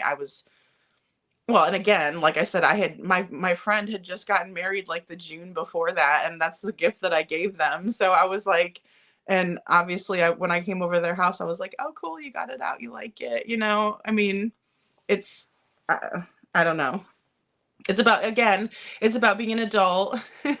Again, it's about being drinking responsibly, right? And so I don't fault people for that. And like I said, if I saw like illegal substances or paraphernalia or whatever in the background, and we zoom in on that and see like, oh my gosh, is that a crack pipe? Like, yeah, that would be something, right? But to do that over liquor decanters doesn't really pique my interest, I guess. But then hearing that dynamic with the woman in the bar or on the dating site, it definitely made me think of that. And Butter Biscuit says Katie and Candace both used 3 minutes in Sebastian and Summer's case. I am going to see if 3 minutes is common for guilty people to say. I'm going to Google it, y'all. Butter Biscuit. That's funny. I don't know why they have threes in this case. This case is a lot of threes. It's just like, it's weird. Yeah, see, unnamed. I feel the same way. It's Anne says that the sister that told me that I was older than her birthday is August 19th, and she is 4 years younger than me. Aw. And so then when she turned 60, I told her she was older than Dirt. That's right. That's so cute, though. That's little sister, big sister talk, Anne. That's so cute. And Starflower says these are two types of there are two types of drunks, ones that get docile and sleepy and the others that get loud, obnoxious, and mean. Yeah, that's true. And, I've dealt with a lot of different types of people, and things like that working, even you'd be surprised, like even at a restaurant, sometimes people get like a little bit too, a little bit too much. And, it's, they were showing it. This is so weird. I can't believe that you guys just made me think of this. But I was working at like a popular chain, I will say that. And they serve wings. And they would show the MMA fights, right? And it would be slam jam packed in there, like, just people everywhere. They would pay extra because it's, of course it's all on pay-per-view. And so people would pay extra to get into the bar area, and then you would it was just a big money night, right? You would just make a lot of money because you were selling a lot of wings and a lot of, beer and stuff. But this particular establishment was also family friendly. And so there was a whole other part of the restaurant, right, that was for the family and people that weren't interested. And, because they always had college ball on or whatever. But either way, there was a guy that got too schnookered, right? And he went to go hit another guy, and the other guy ducked out of his way, and his drunk self hit a little kid, little girl, instead of a guy, right? And that's when they completely stopped showing the MMA fights, because like it was getting very rowdy. Like let's just put it this way. It reminded me of when I babysat for my little cousins, and the Power Rangers would come on, and they would just start like flying off the furniture and being like so crazy. And I'm just like, you guys can't watch that anymore. Like you guys are gonna hurt each other, because one was much bigger than the other one. I didn't want the little one to get hurt by the big one. And so I was like, and I just like told my aunt, I'm like, I just don't like it when they watch Power Rangers, because they get really crazy and stuff. And they would just be like, they'd want to wrestle, and they'd want to like get all wild. And I was like, maybe just wait till your parents get home and watch that, because like I said, that, next thing you know, there was like Sue flexing or whatever they call that, and I'm just like, okay. But either way, it's that mentality, right? Like it's like there's fighting going on, so people are getting rowdy, and they're like, this guy didn't win, or maybe this guy had money on it, and da da da. Like it's a whole lot of reasons. But again, like you said, it's not always really also like an attitude change as much. That's what I'm more worried about, is when somebody gets, they go tie one on and they're always just hateful, or they drink every single day. They're just like a miserable drunk. You know what I mean? Like that to me is completely different than somebody, that goes out and, they're watching the MMA fight and they get a little bit rowdy. Like that to me is a different type of scenario, right? Completely. But again, if you do that too much, it changes the way you're thinking, right? It's not healthy. But Starflower says things in threes often indicate deception. Oh, things in threes often indicate deception. Huh. Okay. Well, today, or with this case, I will say threes are pretty prominent with this case. A lot of threes, I think. Yeah, see, Unnamed said she gets happy. See, and lots of energy. Yeah, it's like, what were those? The Red Bulls and stuff, when they do like the, oh gosh, I can't believe I forget what it's called. Oh, like a Jaeger bomb or whatever. When people were doing those, people would be hyper and drunk, right? And I don't know if that's a very good combination or not.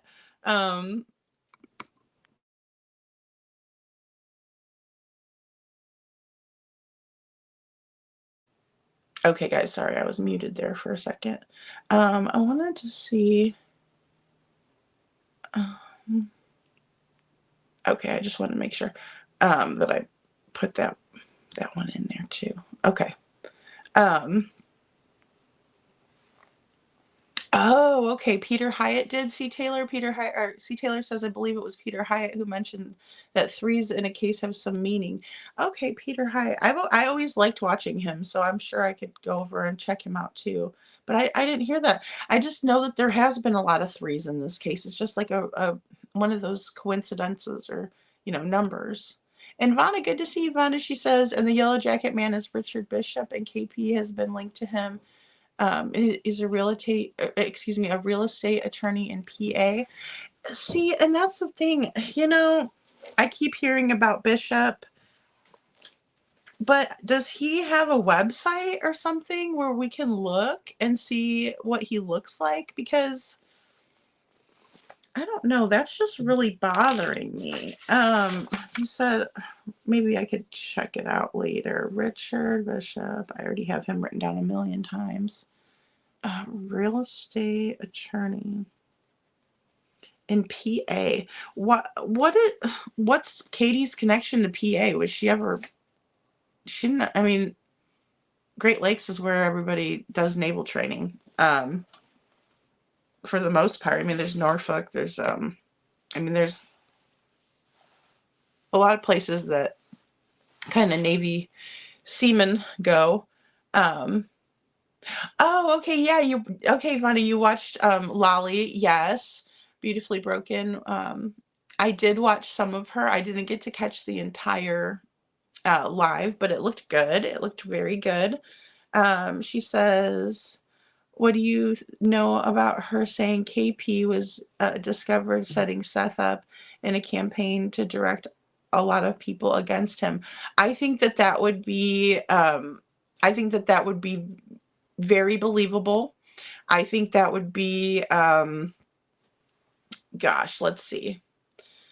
I might need to have a cigarette for this one, so bear with me, guys. Yeah, I think that would be very believable. I think that and we talk about it a lot here with narcissists and the flying monkeys and the smear campaigns that they run. Um, they're very easy to spot, guys. When you have a person that will just sit there and talk so bad about another person, right? And I mean, I'm not talking about saying something that the other person's doing. That's not talking bad about them. That's telling the truth about them. But I'm talking about like where they're like, oh, well, this person, and they will not stop about this particular person. That's called a smear campaign, right? So they're campaigning against a person to make them look bad, right, to other people because they want everybody to hate that one person because I don't know, it's kind of a sick, it's something that's very sick. We see this a lot on YouTube. We see this a lot in real life. But yeah, what Lolly was saying about that, I without hearing every single thing she said, um, I do believe that. I do believe that there's a smear campaign. Um, you had to ban the Power Rangers. Starflower. I just looked up and saw that. That's too funny. I just was like, you can't watch them when I'm here because I didn't want them to like, get in a fight and then I couldn't break it up or something. Isn't that terrible? But like, because well, one of them was bigger, and I thought if he gets on the couch and like jumps from the couch onto the little one, I'm like, he's really gonna hurt him, Oh my goodness, Starflower, you crack me up. Um, but yeah, it's very believable. It's very believable. Your birthday's next Sunday, Scranton? Oh goodness, I need to write that down. All right, we got Rogue and then Scranton. As long as you guys tell me, and now I gotta wait all year for Anne's birthday. Scranton is the 316. Oh my goodness, 29. Okay, you're only 20. Oh my gosh, you're a little baby in the group. You go, girl. I wish I was 29. I wished I was 29. I'll tell you what. If I knew now what I didn't know then, right? Is that what it is? Cherry bombs. Rogue. C. Taylor says it may have been Deception Detective, but I believe it was Peter Hyatt. I do like Deception Detective too. That's another guy that I like to watch, and I don't get a chance to as much as I like to. Just like I would have loved to stayed and Justin, and I watched Smiley tonight and Justin because they were doing such a great job. But I wanted to get up here and get it going with us here.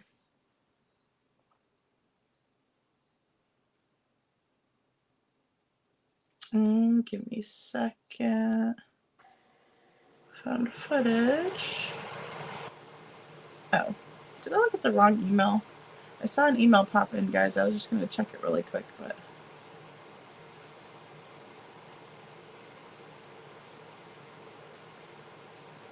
Oh, okay. And this is the same guy that. So Richard Bishop is the same guy that went to Hong's. I know we were talking about that last night. I just want to make sure, guys. I like to double check and triple check stuff before we kind of get into a whole conversation. I'm a little shy about stuff like that, especially after seeing, Dan from the Gypsy Rose case, and we didn't even know that guy wasn't even Dan. It was some random person. Poor guy.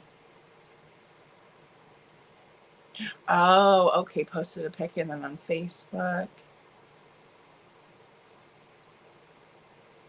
Yeah. Okay. It was Peter Hyatt. I was trying to remember what professional was presenting the symbolism of threes. Peter Hyatt. Okay. Yeah, because they but I like both of those guys. I like Peter Hyatt and I like Deception Detective. I like any of the smart commentators, YouTubers, whichever, and like you said, professionals, really Rogue, because Peter's a super smart guy.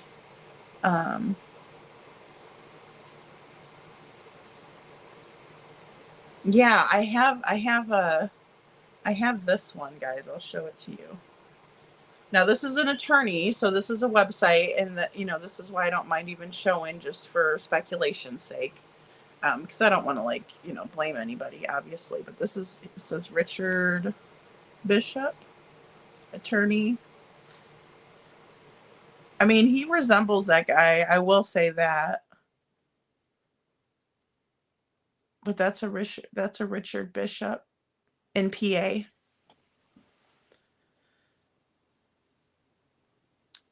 I would like to hear whatever they put out about the barbecue lady phone call. But I don't know. I think it's part of evidence. Oh, again, Scranton. I say that about 40. Nice. That's why I'm just like the lower 40s. Scranton. I need to change mine to 29. That's so funny. I love it.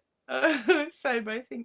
Yeah, I can probably do like, it is him. Yeah, it is. Okay, and the yellow coat guy. I know. I'm thinking, well, I mean, he does look like him. Of course, I still got yellow coat. I'm really worried about yellow coat. That's yellow coat. We'll show him really quick. I don't like that guy. That guy gives me the heebie-jeebies. I don't like yellow coat. He really makes me worried. And then also hindsight's video, that guy's all up in the restaurant but no food. Like, what is he doing? And Katie looking over at him, and it's so bizarre. It's just out of place. It's not, it doesn't make any sense, and even his clothing, like, he's dressed very oddly with, layers. It's just all so bizarre. But I want to look at his I want to see what color his hair is over here. Sorry, it's so slowed. I slowed it down a lot.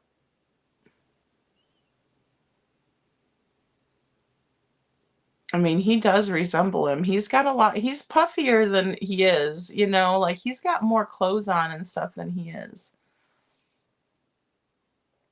It's so strange. And then when he comes over here and he hits a bell or something over here, maybe a call button, and he goes to hit it, but then he, like, decides against hitting it with his hand. He decides he's gonna hit it with his jacket instead. It's very bizarre. But it looks like his head is shaved in this one, like completely shaved. And when we see this bishop, he does have gray hair.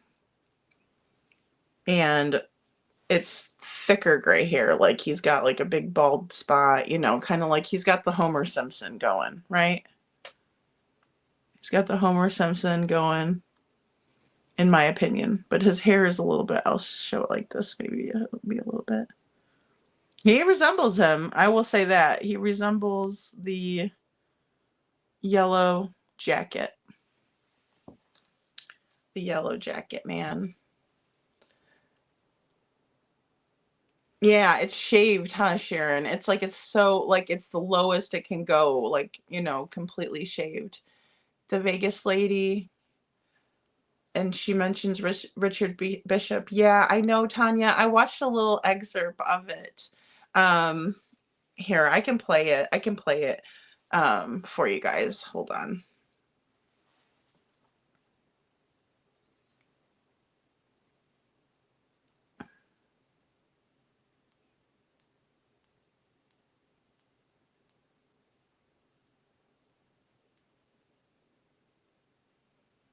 Let me try to find it here.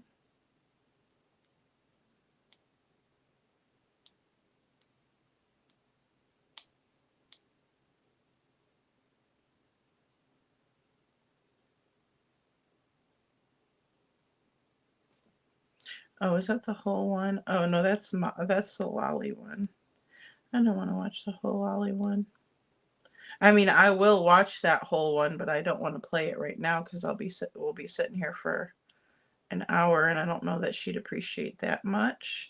Oh, this is another interesting. Okay, so this is a screenshot. I'll share this with you guys really quick just so you know what I'm talking about. But this is a screenshot from a post, and it says avocado dragged Katie Proudfoot into Pennsylvania's jurisdiction.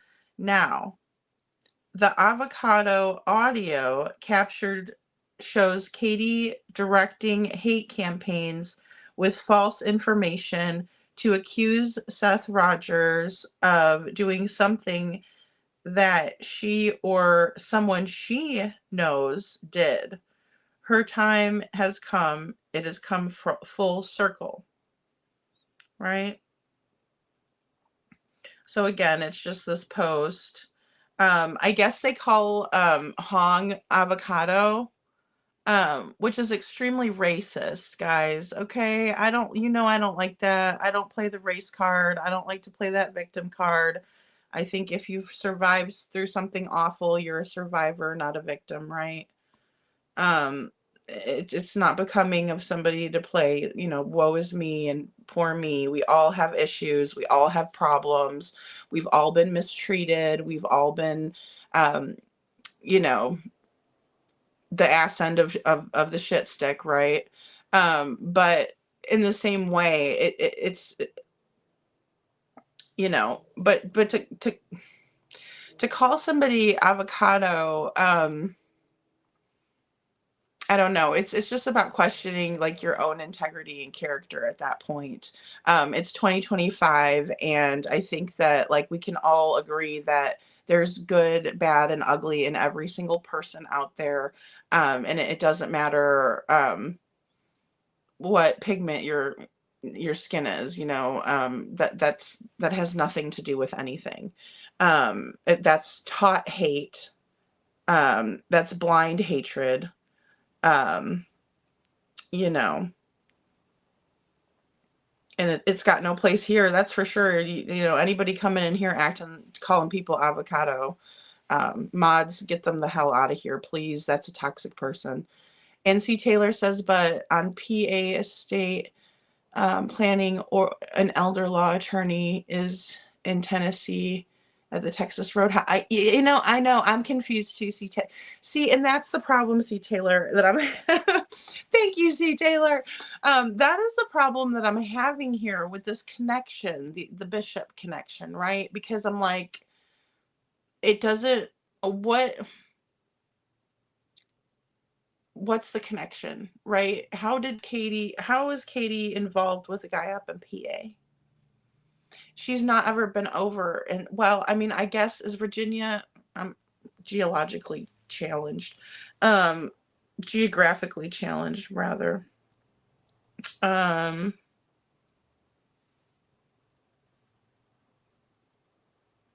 just say PA to Virginia Beach. I'm struggling to find the connection. See, and that's what I'm having trouble with. I mean, it's 6 hours and 11 minutes away. You know what I mean? It's like, Pennsylvania to Virginia. So, I mean, it's quite, I know it's up there on the East Coast, but I mean, there we go. Little receipt. But, I mean, it just doesn't make, I don't know. That's why I haven't really brought it up as much either, because I'm kind of like, but I want to know who Yellow Jacket is. I really do. I'm on a quest to find this information, C. Taylor. But I'm struggling to find it,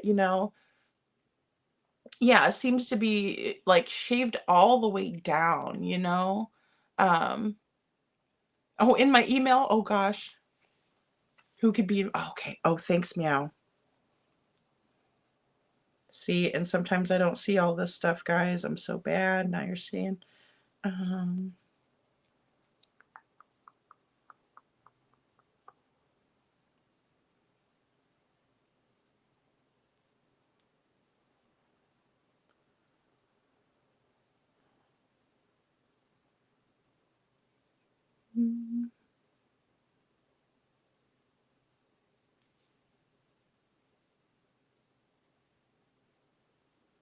Oh, see, but it's on Molly's, isn't it? Or sorry, I called her Molly. Lolly.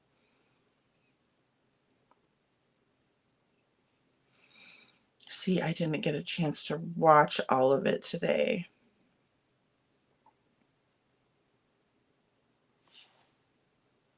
Let's see.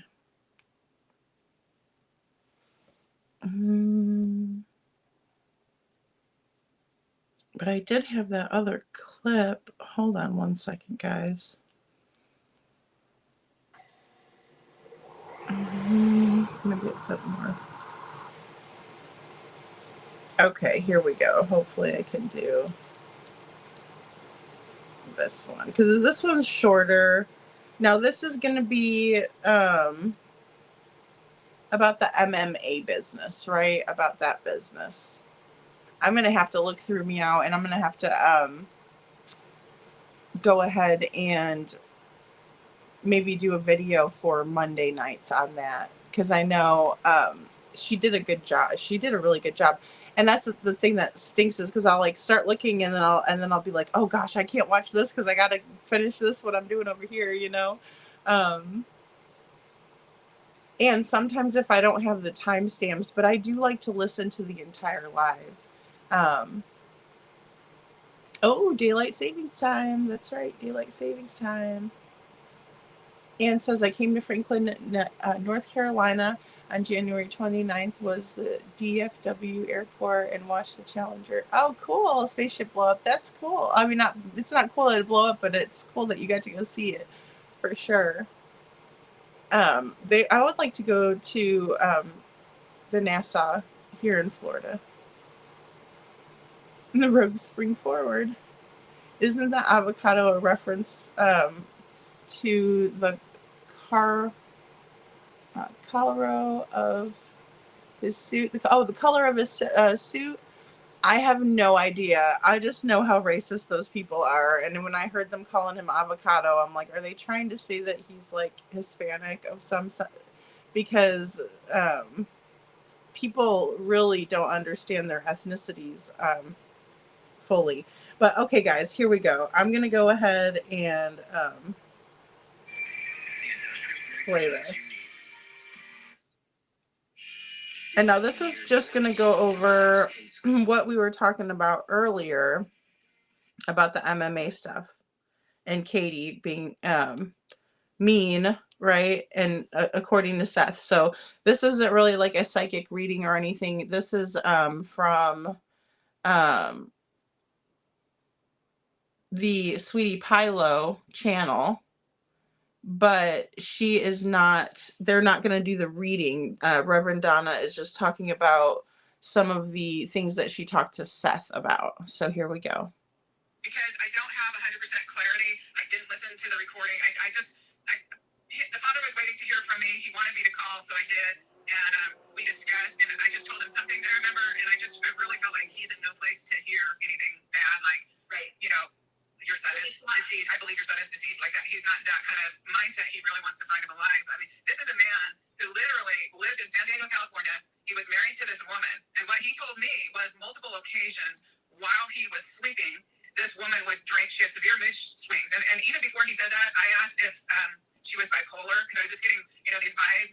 And he said that she's never been diagnosed with that her sister has. So it does run in families. And he was saying she does have severe mood swings. And that he had been like fully sleeping on multiple occasions where she actually attacked him, according to Seth.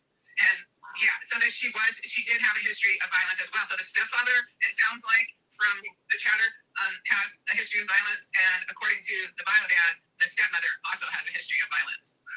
And yeah, and he said that while they were married, she really couldn't deal with Sebastian very well. Now, remember, everything I'm saying is from his perspective, and that's what he's saying, but that she couldn't really deal with the extra complexities of having an autistic child. Because you are doing a lot of giving, and anytime you have a disabled child, it's more work. You spend more time, and they have special needs. That's why they're called special needs, right? And so, according to the stepfather, she also would drink to excess to the point where, like, she urinate right in their bedroom. He said, like, literally get that wasted and be very violent when she was that wasted. Wow. So, let's see. He also said, like I told you, so I had said I saw a little scuffle. Like, I didn't see a conspiracy to commit murder. Like, not like a plan thing, like, let's get rid of this kid. More like what Seth told me was that the stepfather, is that Chris, the stepfather? Yeah. That Chris had told him a couple months ago that their marriage was on the rocks, that he no longer wanted to deal with the problems of Sebastian and the problems of his ex-wife and his own problems. Like, he was done, and that their marriage might be ending. So Seth has come out publicly and said that Sebastian was due to come live with him. But if you're talking about pressure in the marriage that could contribute to somebody losing their temper, and then, like you said, she, according to Seth, she's trained martial arts. It's extensively, so she has the ability to cause damage. According to Seth, she has quick-tempered and has mood swings. According, I don't know if it's still alcohol or later, but this marriage has only been going on a couple years. And if I'm hearing Seth correctly, this guy from Tennessee, she met him, they got married, and he wanted to bring her back home to Tennessee. And Seth moved all the way to Tennessee as well because he wants to be in the life of his son. Like, he's really attached to Sebastian. And they might both have a little, I don't know if they both have that, I forgot what it's called. It's on the spectrum, Asperger's. I don't know if they both have that or if the father, but he's really, I mean, the stories he told me, he would kind of go into a little, like, if they did something to Sebastian, they need justice, but then he would move into stories about his son around the campfire and building a fire with him and fishing with him and doing, I don't think he said Sebastian really fished much, but it was just like taking him there and just really intense bond with his son. And so there's something the stepfather continuously says that drives me insane. Every time the issue comes up of what happened, the stepfather sits there and says, "Oh, why does that work?" And it's like, wait a minute, didn't you leave at 4 a.m.? Well, that is one thing, Donna. From what I understand, he was not in town at that point. According to one of the people I spoke to, the month of February until the 26th at 1 p.m., supposedly he was not around. And if I'm incorrect and somebody truly knows the inside details, please let me know in the comments. But that's what I understand, according to somebody I spoke to. And they know the details because they know. That's all I can say. Because on interview, wasn't he said? Okay, guys, so that was the end of that. But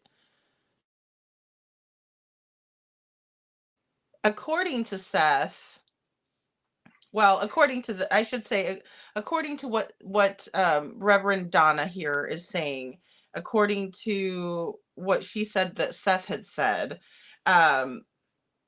that Katie would get violent when she, had too much to drink. And thank you so much, C. Taylor. I agree with that, especially, 100%, especially, and because, obviously I've never met Sebastian. How would I know for sure? But we can see it in the way that he's able to operate the machinery, the way that he's able to play chess. I mean, again, those are activities that I'm not great at. You know what I mean? It's kind of like he has different abilities. It's not that he isn't able to do anything. And I really feel like if he would have had a more nurturing environment with more patience and more understanding, he would have thrived and he would have been doing fantastic. Just because someone has social and emotional dysregulation issues doesn't mean that can't be helped. And so I just think that it's a very great misconception calling Sebastian disabled, because he's not. He's far from it. Far from it. And I've worked with people with different abilities, right? In my past, and I'm here to tell you, Sebastian, is high functioning. No doubt in my mind, just by even observing the small amount that we've observed, right? Because it takes a lot of kind of coordination to run that type of a excavator or heavy machinery, they called it. It takes a lot to do that. It's just not something that comes easily. And then also, sometimes there's people out there that have trouble following directions, like just following directions. You know what I mean? Like, somebody could be like, do A, B, C, and D.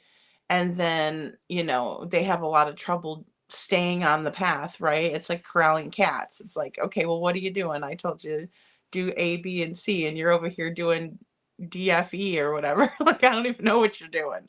But but Sebastian, you could tell he listened.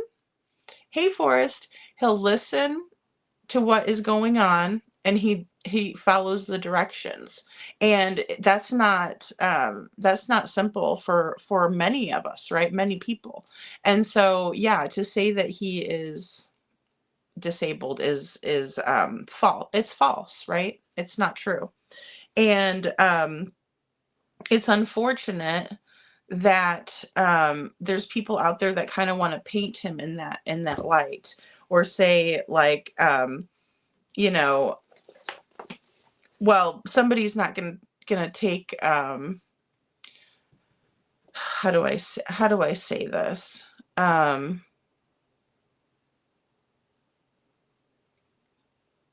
Like, just in terms of, like, even having accidents and things like that, I've said that I really believe that that was more of a fear-based trauma response than the fact that Sebastian could not or wasn't able to use the bathroom on his own, right? It was more because he was walking on eggshells every day with his stepdad, and not understanding really why he's always in trouble, right? Because, like, if you just always are worried about being in trouble, it's kind of hard to do the right thing, especially when you're just growing up and you don't know what the right thing is. And you're looking at someone to teach you that. But instead of them wanting to teach you and be patient enough for you to take the time to learn it, um, you know, they're it just kind of defeats the purpose, because then trust is lost, and there's a lot of different things that come into play. Um, so I also wanted to go over really quick another point that Justin. Oh, okay. So the camper. Okay, so they kind of did a little bit of a rundown on the camper. And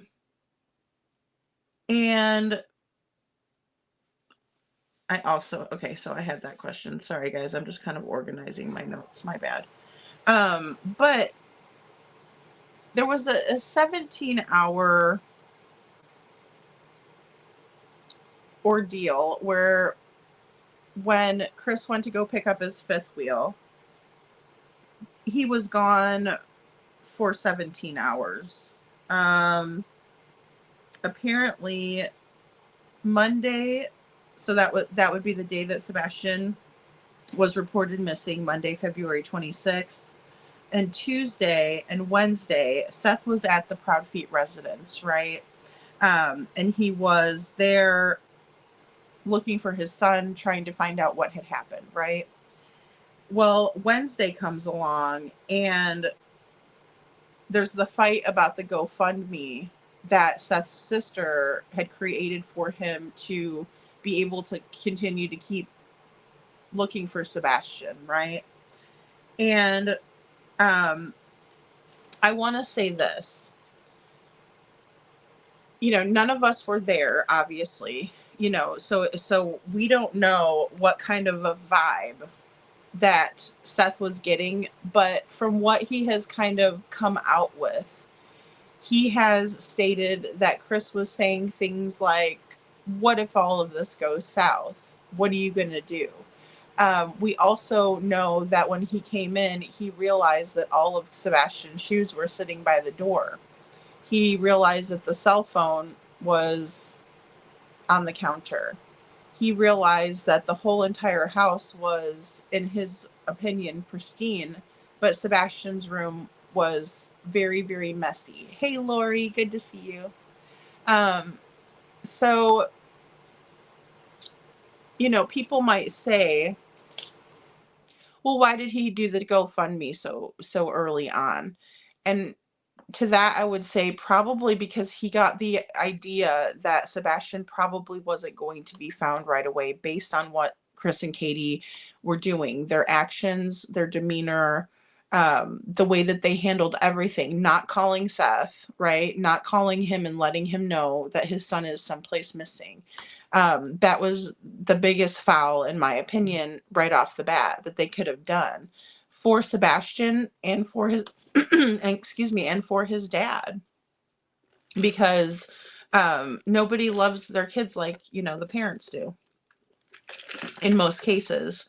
And for them not to give him that opportunity to be able to figure out what's going on and help, I think that's wrong. And to leave him out like that. There's been several instances. This is not the only one, but either way, Wednesday, the fight happens with the GoFundMe, and what they were saying was basically they were thinking that it's a strong possibility that Chris did not want to leave Katie and Seth alone to talk because they were afraid that, Katie might just spill the beans or, say something that she wasn't supposed to say. And we all know that a lot of times Katie does that, right? I laugh about it because, it's like, yikes, ouch. Okay, and that's the thing. There's a fair amount of nerves that go into talking with the news stations and things like that. I get that part, but it's just kind of strange to me that she always seems to like create the biggest faux pas. And not only that, like Chris has created some really big faux pas himself, especially when he was on Clue alone, and then when he was on Queen Bee, he was on there with Katie that time, but he was the one that like let everybody know, oh no, the dogs don't sleep in the pen when I'm gone. The dogs sleep with Katie. Really? So you've been telling us, and she told us from the very beginning that was part of her story. Put the dogs up and go to bed. Put the dogs up and go to bed. That's what we heard every single time. Put the dogs up and go to bed. And then all of a sudden, at the end of May, we find out, oh, okay, well, they don't usually sleep with in the pens when you're not home, but then when you come home, you make the dog sleep in the pen.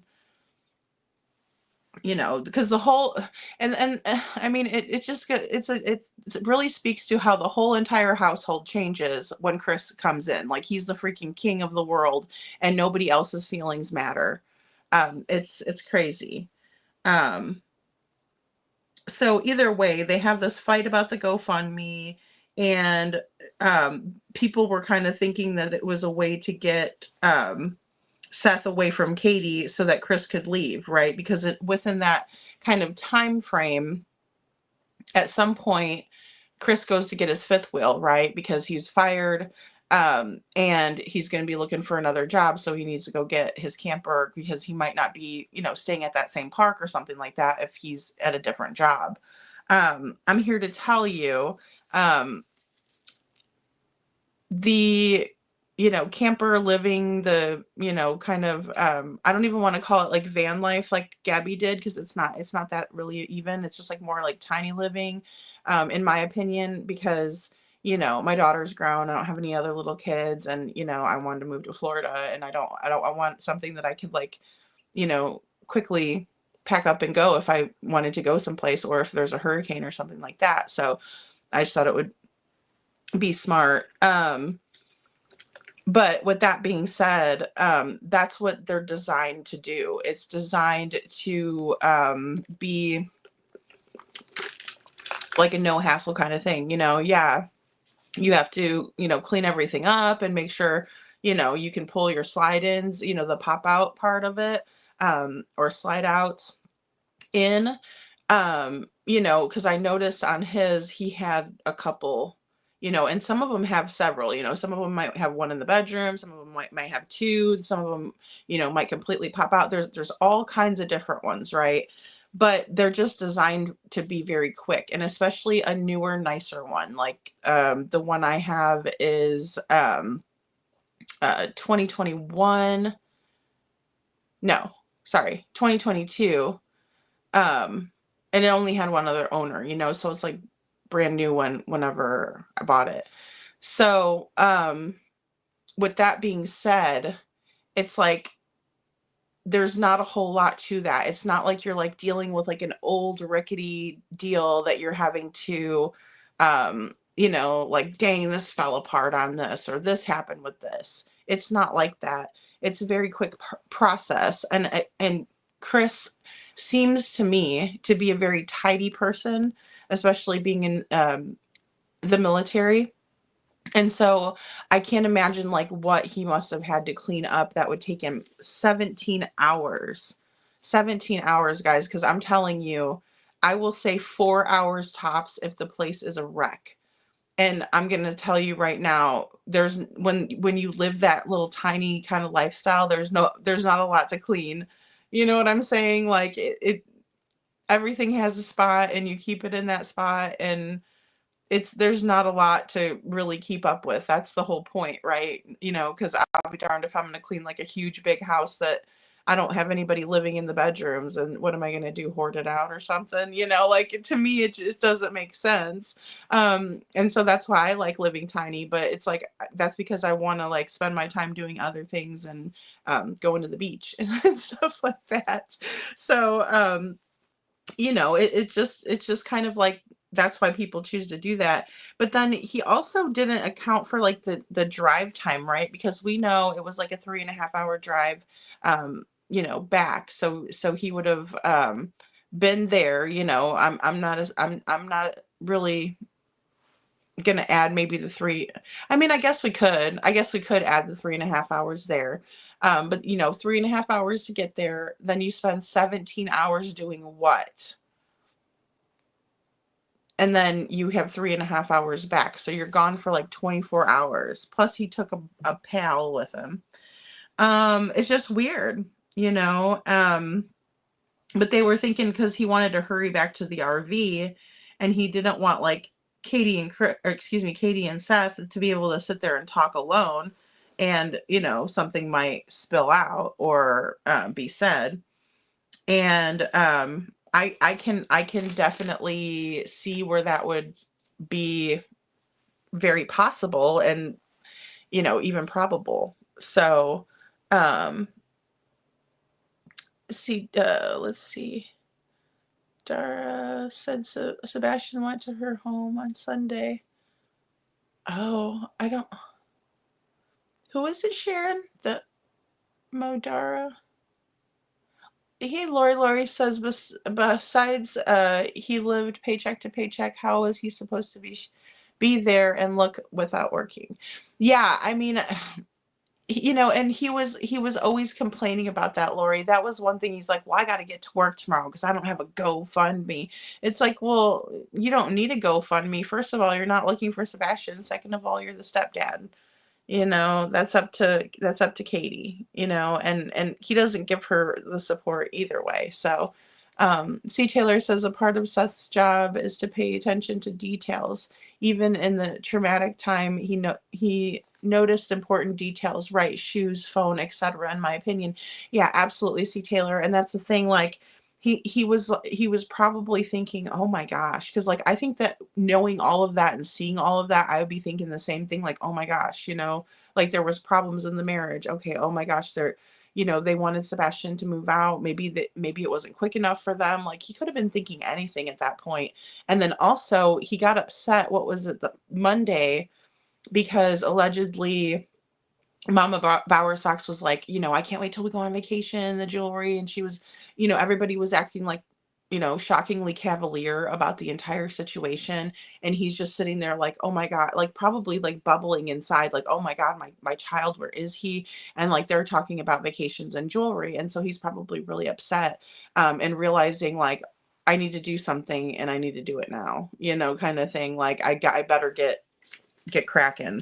And then also, how would you go to work and be able to focus? I couldn't do it. You know, and then also they brought up another very interesting point, and we just watched Nina's interview not too long ago, but I do remember her saying this clear as day though. She said that whenever Chris was telling her about Sebastian, that he was like, we're not going to court next week. And he was like adamant about it. So how did he know that Sebastian wasn't coming home? You know, which is a great point, because it seems very much like, what the heck, you know? And then, you know, of course, why did he have to hurry back to the RV? It's just very curious. Yours has 3 pop-outs, meow. Yeah, see, like the pop-outs, there's a lot. Sometimes there's like more to like pull in and stuff, or if the awning's out, you know. This newer one, I had an older one before, so I know what it's like to have an older one. But this one, you just push a button and the awning comes in and everything. Like everything's digital. All of it is digital. Because like I said, guys, I am not technical at all. And Anne says, I believe that CP was there that night and he left his phone on at the camper, so it would ping there. Yeah, in your opinion, yeah. And, you know, I could see that being very possible. We were trying to kind of like figure that out the other night too. I remember you were in here too. We were kind of trying to think like, okay, how would this have happened? Like what, you know, how, you know, talking through it, how would this have gone on, and how would we know this, or how could we prove this, or, you know, that kind of thing. And I definitely think that there was something to that 9 o'clock phone call. It was very odd. And then also just like, it's weird that it was exactly the time, you know, about the time that it would take him to drive from one place to the next. And Forrest says, did you all hear that CPA and KP are going to Puerto Rico? I did not hear that. I heard that on Lolly tonight. TJ said so. Oh, wow. I did not know that. No. Oh, wow, Forrest. That's crazy. That is crazy. I see, and that's just not becoming of a parent that's missing a child.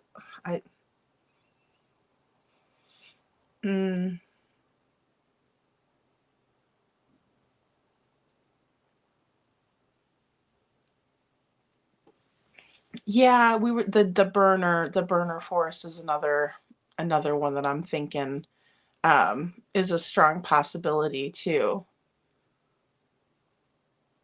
Oh, okay. Okay. I see what you're saying, Sharon, to pick up the niece. Yeah, okay.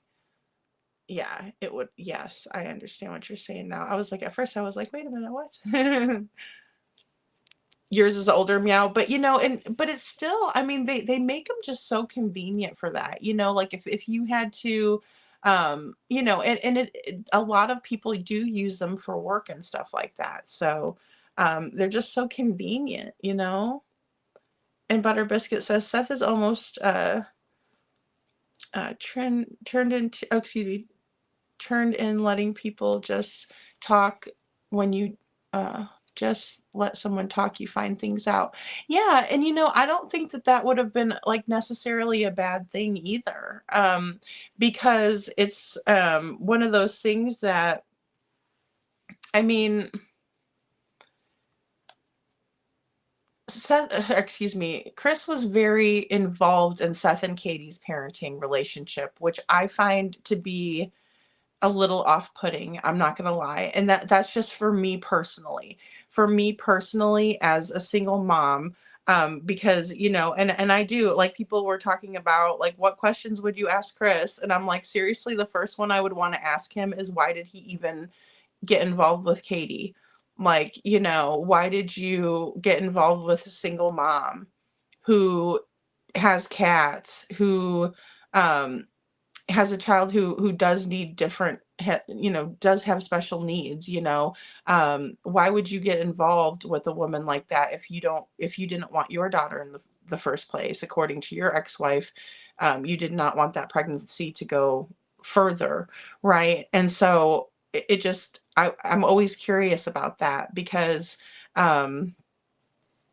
it's just weird. But in my opinion, I wouldn't feel comfortable allowing another person to come in and just only talk to my ex about everything that has to do with our child. Like, to me, that's very weird. You know what I mean? Even in the situation that I was in, it's still weird to me because at the end of the day, that's not his kid. That's your guys' kid over here. And so that's why I can't fault Chris for not being the one to call Seth, because in my opinion, that's on Katie. And she's the one that married Seth. She's the one that has the parenting agreement in court with Seth, not Chris. Chris is not on the parenting agreement between Seth and Katie. It's none of his business. Really, it's none of his concern. Honestly, it's not his place. But we see him inserted in all of this different things, like telling Seth things like me and Katie's relationship is on the rocks. What? And that's alleged. I'm just gonna say, but that is very strange to me that would ever even be said. And in that instance, that is so toxic, you guys. I can't tell you how toxic. That's like the first thing that came to my brain was toxic. Because what a narcissist is doing there is they are triangulating, right? So they're trying to create an environment where me and Seth are friends behind the scenes, but I'm going to talk about my own wife. By the way, I'm going to talk so much crap about my own wife over here. And I'm going to just sit over here and tell her ex-husband these things. Like, what in the world and why and how toxic? To me, like, even recognizing that, I would not want to proceed with a relationship like that ever. Never, ever, ever, ever. And so to me, if it was like, if you say you meet somebody and they're like, yeah, I'm divorced and we have kids, right? And the kids are like Seth's situation, right? Every other weekend they're over at Seth's, but sometimes a little bit more, just kind of depending, right? And that dynamic was at play. I just wouldn't want anything to do with it because honestly, it's again just very toxic, and nothing good can ever come of it. Nothing good will come of that.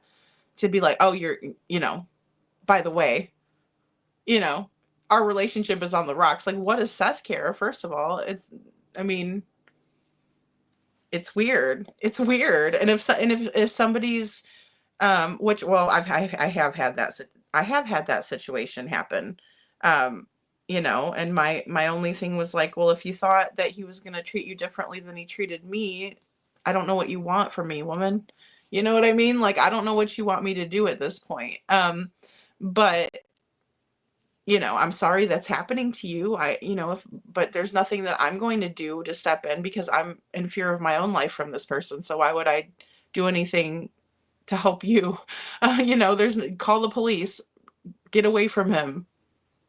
What do you want me to do about it? So I'm sure, and I'm not a guy, so that's the difference between me and Seth, I guess. One difference, right?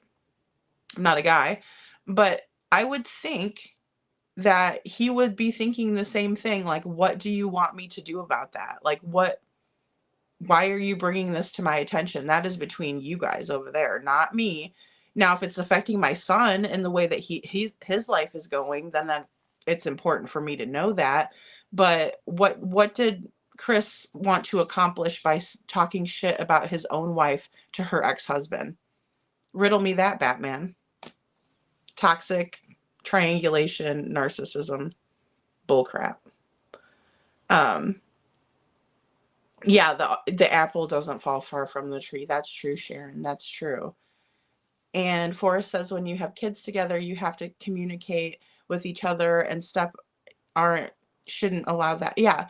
It's just it's kind of intrusive, right? It's kind of like, in my opinion, if you're in the household and the child is going to hurt themselves, right? Like, say they're climbing up, onto a cabinet or something like that, and you're like, oh my gosh, you're gonna hurt yourself. You stop them from doing that, right? Like, come on, let's get you down from there, and blah blah blah. But if you're having issues with them, you go to their parent. It's kind of like, Now in some dynamics, when the step parent comes in and it's a 2-year-old, right? It's going to be a different dynamic because a 2-year-old is going to look at that person, that other parent, this other step parent, pretty much probably like a parent. They're going to be so used to that other person around that they know, they're okay with it, right? And hopefully they're good people, or try to be. But yeah, it's just very weird. You can't just go into a 7-year-old's life and expect, like Chris did, and be like, oh, get rid of your cats, we can't have that, and every time I come home the whole entire household is changed around, and you all have to just do exactly what I ask you to do, and all of this stuff is wrong. That is so wrong, and kids are not receptive to that.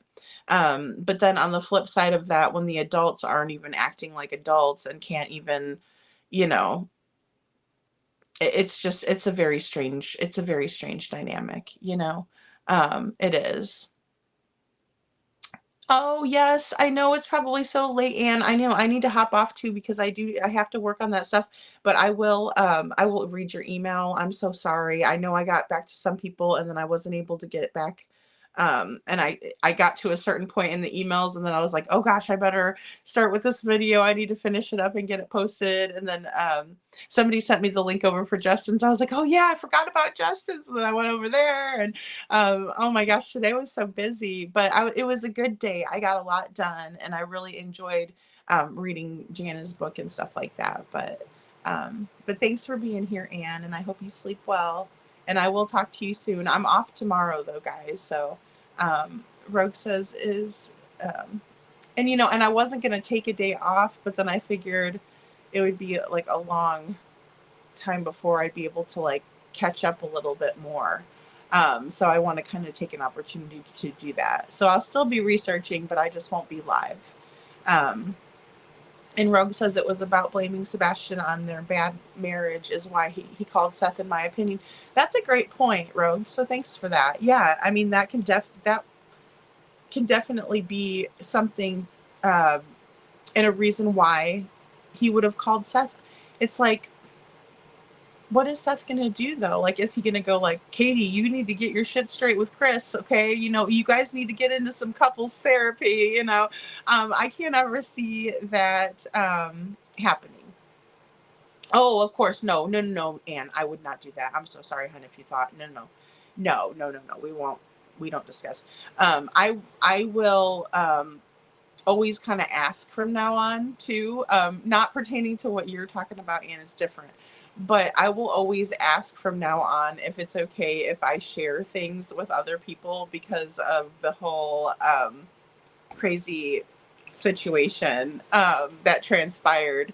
I've changed a lot of different things in the way that I'm going to be doing them. I've just been thinking about how to organize all of you mods and really get us more of a tighter ship working here. So it's like a well-oiled machine instead of kind of just like the Ozzy Osbourne's crazy train. And so I'm hoping we can do that.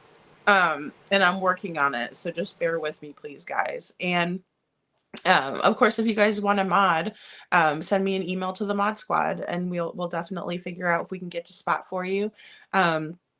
And then also I'll be looking for more managing mods because that is important to me to really get people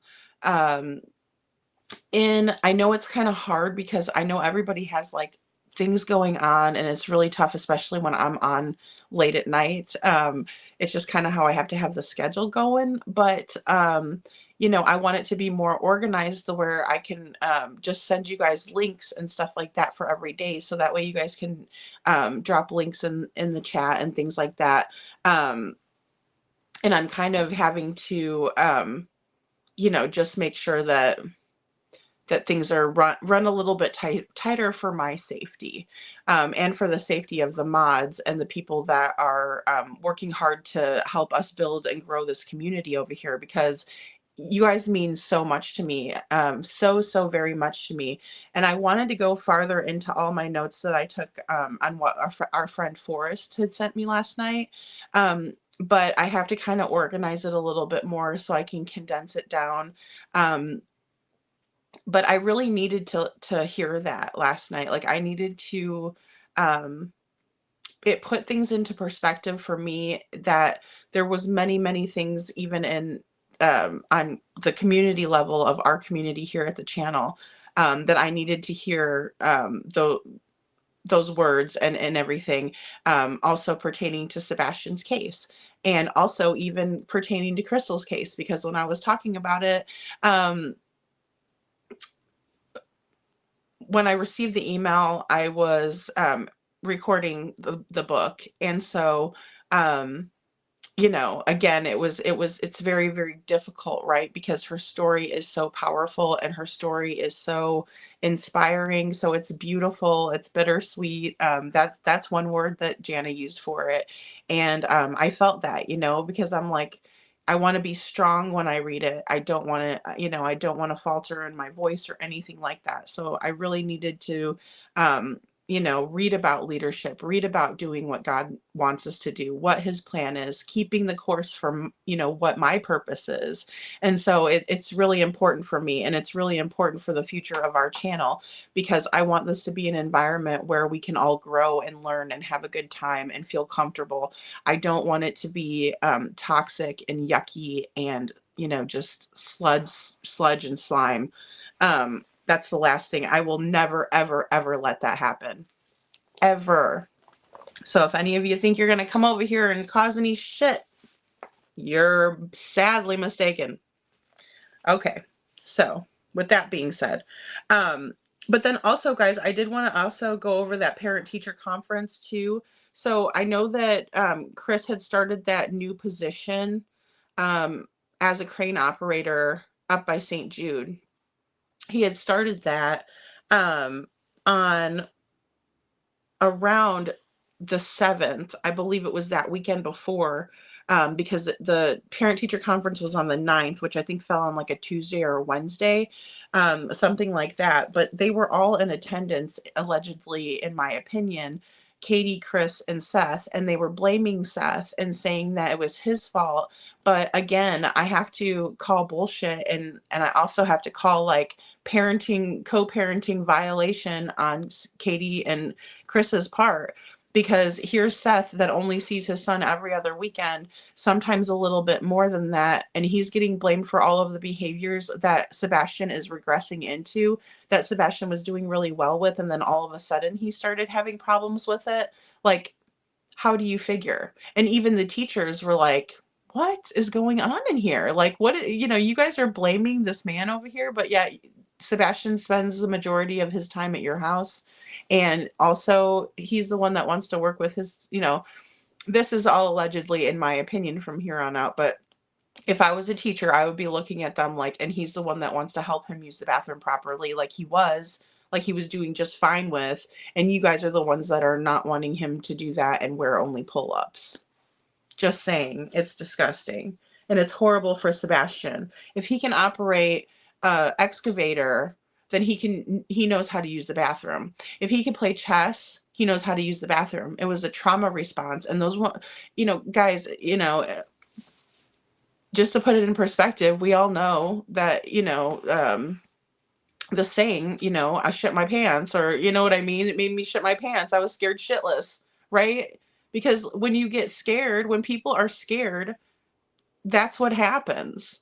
You use the bathroom on yourself. That's what was happening to Sebastian, just to put it into perspective, but that's Seth's fault. But he does fine when he's at Seth's house. I mean, come on. And then to the landfill search, guys, really quick, and then I'll read some comments. Because these are like about the end of my notes here. Okay, so landfill search was leaked, was not supposed to be out, right? And we kind of all knew that, because the news was like reporting, they're like, this is a precautionary, and we're all like sitting there. I mean, I know I was, and I'm like, okay. you don't just search a landfill for procrastinator. I mean, everybody that was in the true crime community was probably like, oh, okay, sure. Just like with the trash truck. Oh, okay, sure. But it was like, they did not want that out. They wanted to go do that. And then also Justin said that he thinks allegedly, in his opinion, that there were other searches at other landfills as well that are less talked about. And I agree with that. Also, he said that Sonny Weatherford said that it yielded negative results. And there we go. Okay, so I'm going to take, sorry, Roy, let me take your comment down there. Okay, so this is what we have, guys. And I know someone in chat earlier said they can't read it, that it was too small or whatever. So maybe they got to get those readers from Walgreens. But I will read it to you all. I just like to show you guys what I'm reading. So that way it's not like you think I might be making it up or something. I like to show receipts. Even if... some people might have a hard time seeing it. And you can also always, just so you guys know, if you see that little it's like 2.0 and times symbol, it's like that little gray dot. That's me zooming in on my camera. So if you can't see it, you can always take your finger. Oh, here, you guys can't see me. Give me a second. If you take your fingers and you just go like this and zoom out on your screen, boop, and just boop, right? You can zoom in to see. Just if you guys are having trouble seeing that, because I know someone said that in the chat earlier, and maybe they didn't have readers. Okay, so this was from Sumner County. This came out on 3/8, so March 8th, 2024.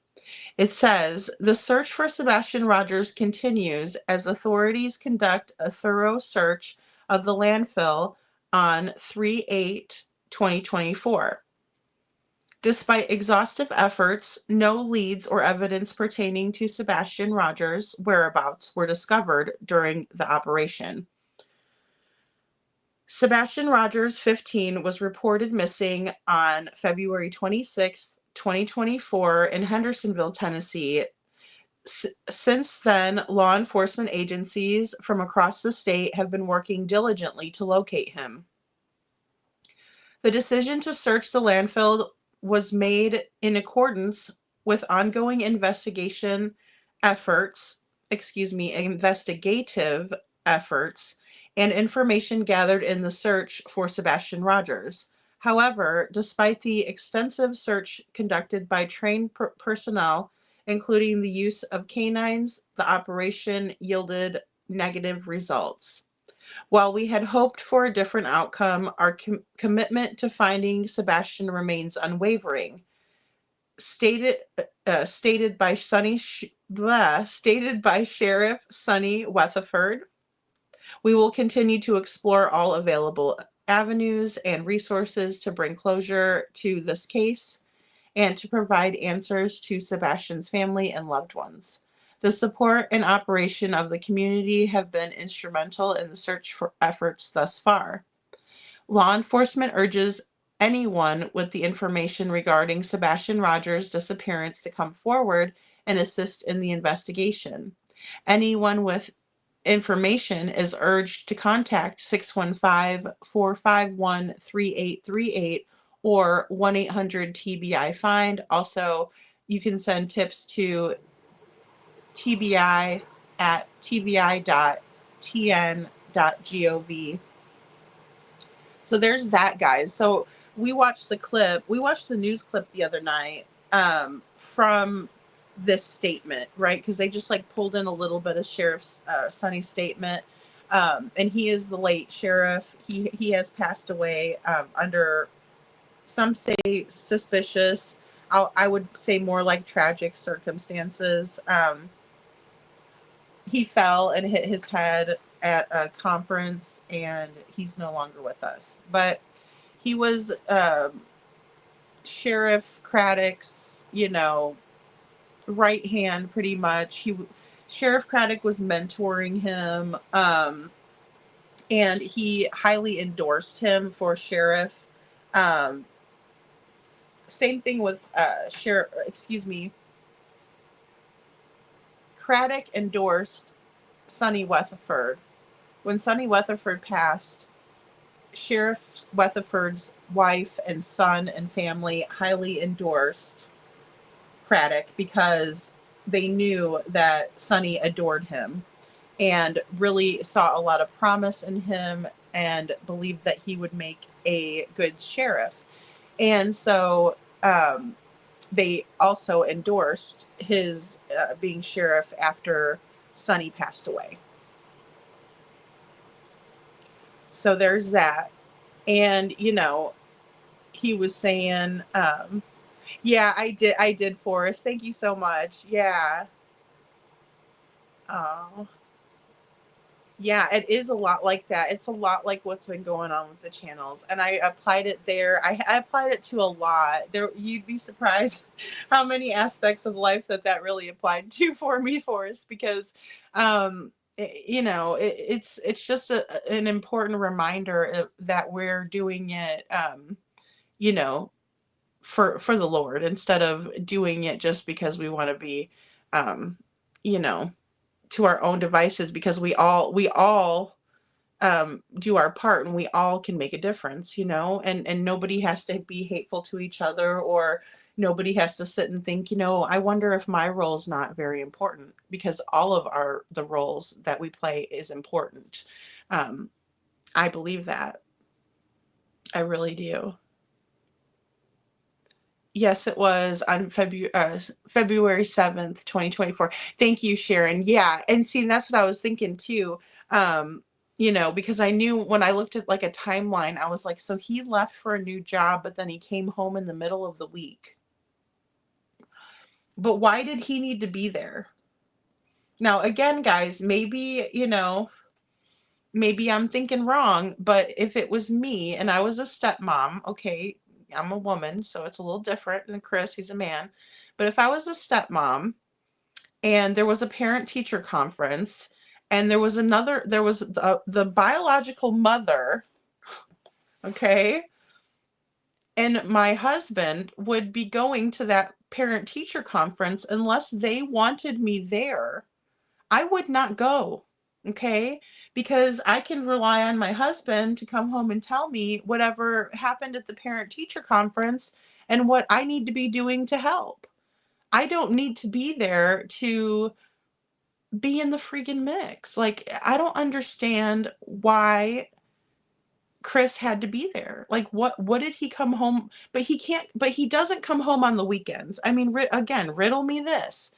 He doesn't come home on the weekends to see his family, to spend time with them, to, you know, to do whatever, relax with them, watch a movie, sit for a Sunday and not do a damn thing. I don't know.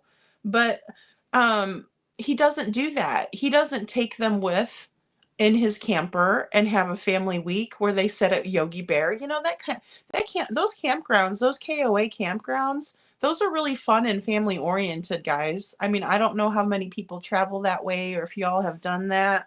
You know, but like even the park that I'm at is has tons of activities, right?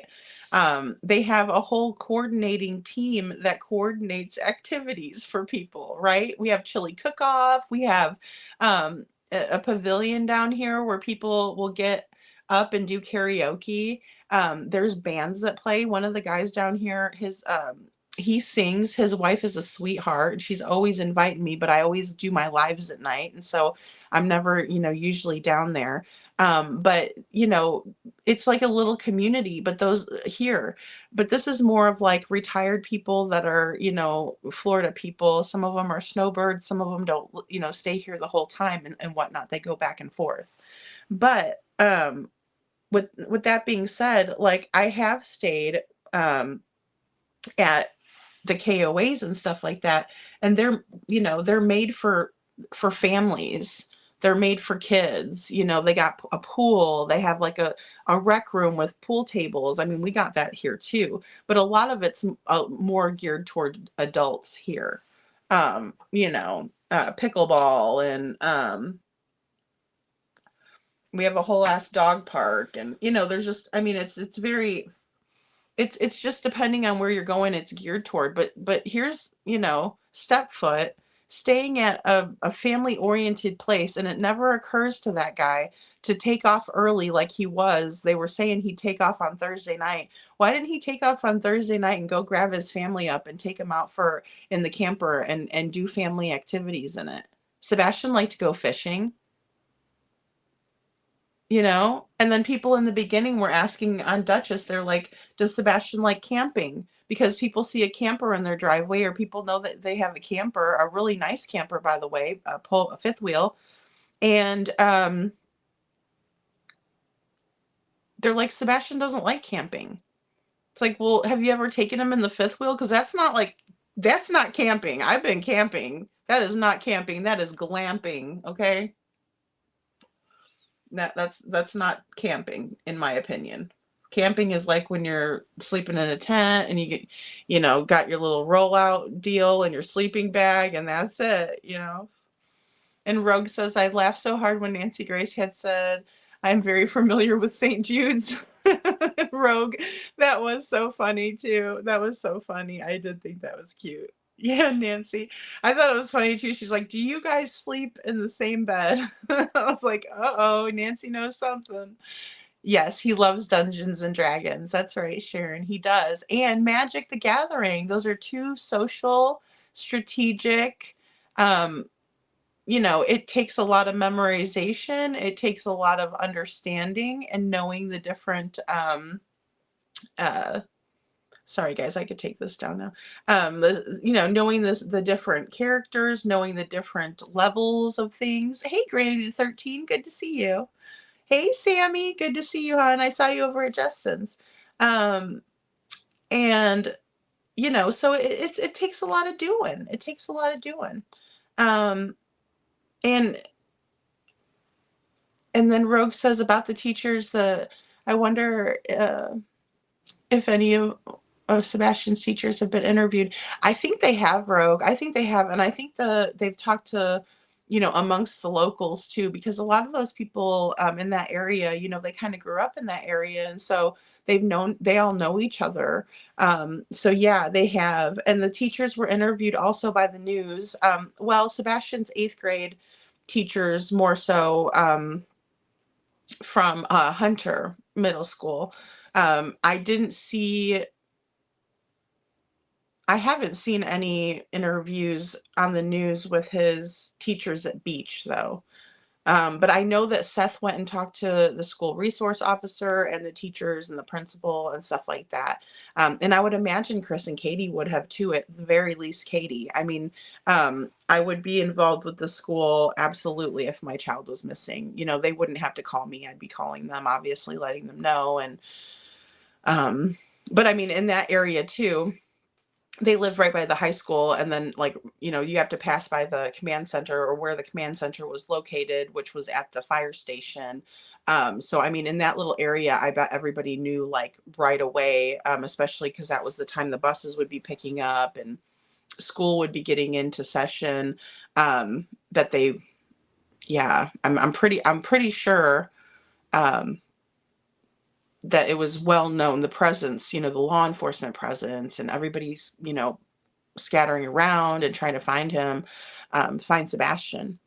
And Butterbiscuit says, what was Sebastian's actions that made them decide to put Sebastian in a home? He seemed to listen, follow directions, and he seemed well-mannered. I know, it just kills me. It just kills me, Butterbiscuit. I don't understand it one bit. Every time I've ever seen Sebastian, even when he's little, right? Because we saw, in Seth's channel, I think still has it up. I haven't been over to his channel just last time for his live, but, because I don't go over and check or anything. But he posted a video on his channel with a playground, where Sebastian was playing on a playground, and there was quite a few kids, right? There was 20 kids there. And Sebastian was playing tag. They were all playing tag. And he was able at that young age, right, to understand tag, right? Because it's kind of hard too when there's that many kids to be like, okay, which one tagged me? You know what I mean? And then who's it? And you know what I mean? And so I think that that spoke volumes. I also think it spoke volumes on the way that he tagged too. Like he was just like, tag, you know what I mean? Very sweet, very gentle, very nice. He wasn't like rowdy boy, like haha, you know, like some boys are rowdy, you know what I'm saying? Poor boys, I gave them a bad rap today. I feel bad now because I'm like my younger cousins were, you know, rowdy, and but you know, it's just little boys are a lot more, you know, girls are like daintier, and you know, they're like, oh, I don't want to mess up my dress, and you know, but like he was being so kind, and just the way that he was. And then we also saw him, and I'm not sure which one was younger or older, but either way, Seth posted another video of the recital, right? It was like a Christmas themed recital or some type of a little choir kind of recital. And he was just having a great time singing along, and he knew his part and everything. But then he looks over, and this little girl is having trouble with her little, you know, sash. I call it a sash. I don't know what it is.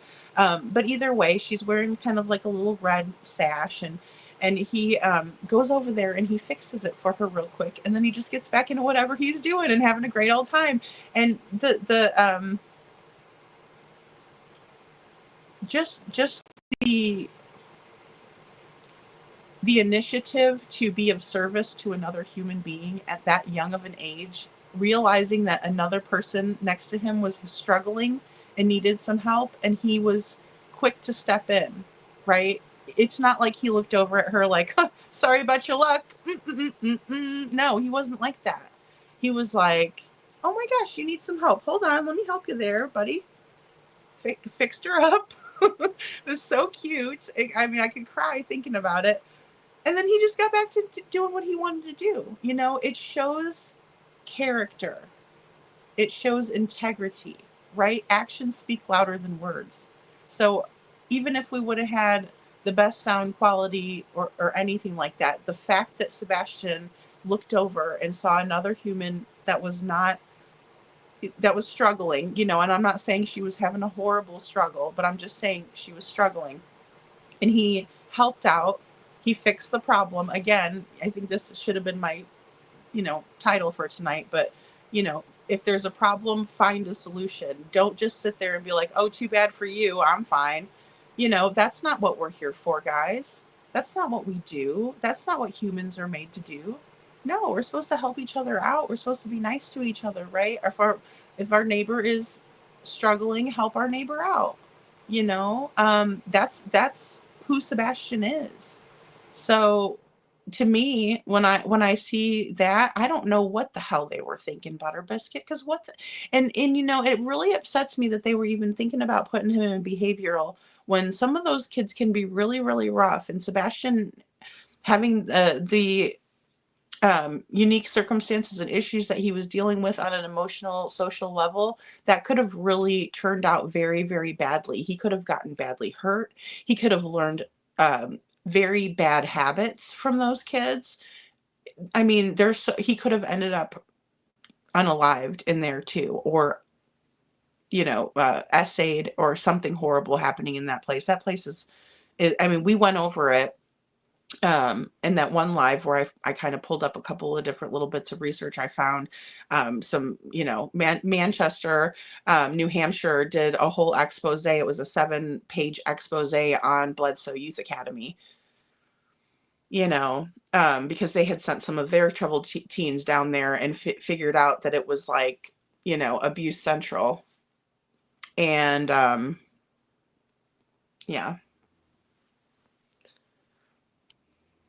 I just don't know why they would ever put him like in a place like that. That's not for him.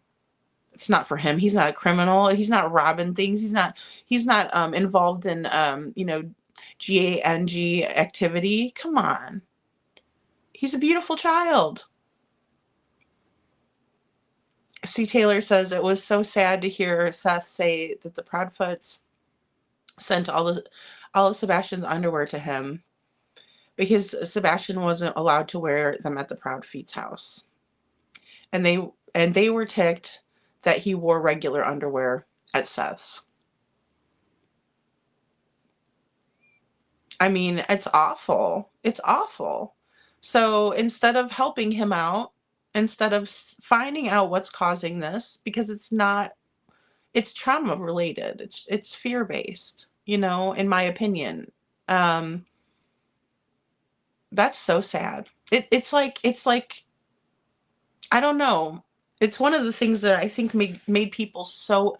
I think people got more angry about that than about the belt.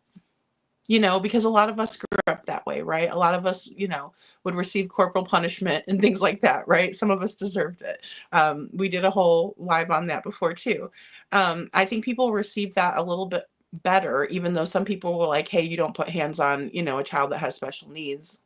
Hello, Chris. But, beyond that part, I think people were more receiving of that than they were of hearing what Seth said about Chris doing that. Like, oh, here, and like I said, I'd like to go to his house and grab up all his underwear and take it and see how he likes it. And say, here, Chris, wear this for a day and see how it feels, and then maybe you won't push that onto somebody else who was well potty trained and doing just fine, and then they also blamed his autism for that. They blamed his autism for that too, because Chris told everybody on Duchess for the Missing that Sebastian is has his age has not caught up with his body yet, and that he like many autistic children have problems with their bowels and things like that. And that wasn't the only time he said that. I mean, he said that to almost everybody that interviewed with him, letting everybody know that Sebastian had an issue there.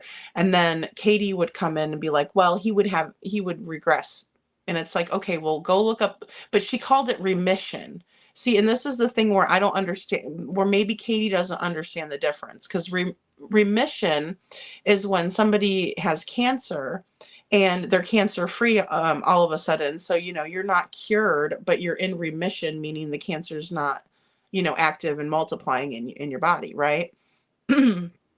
Regression is something that happens when, for example, a 7-year-old who's been potty trained since they are 2 years old starts wetting the bed again.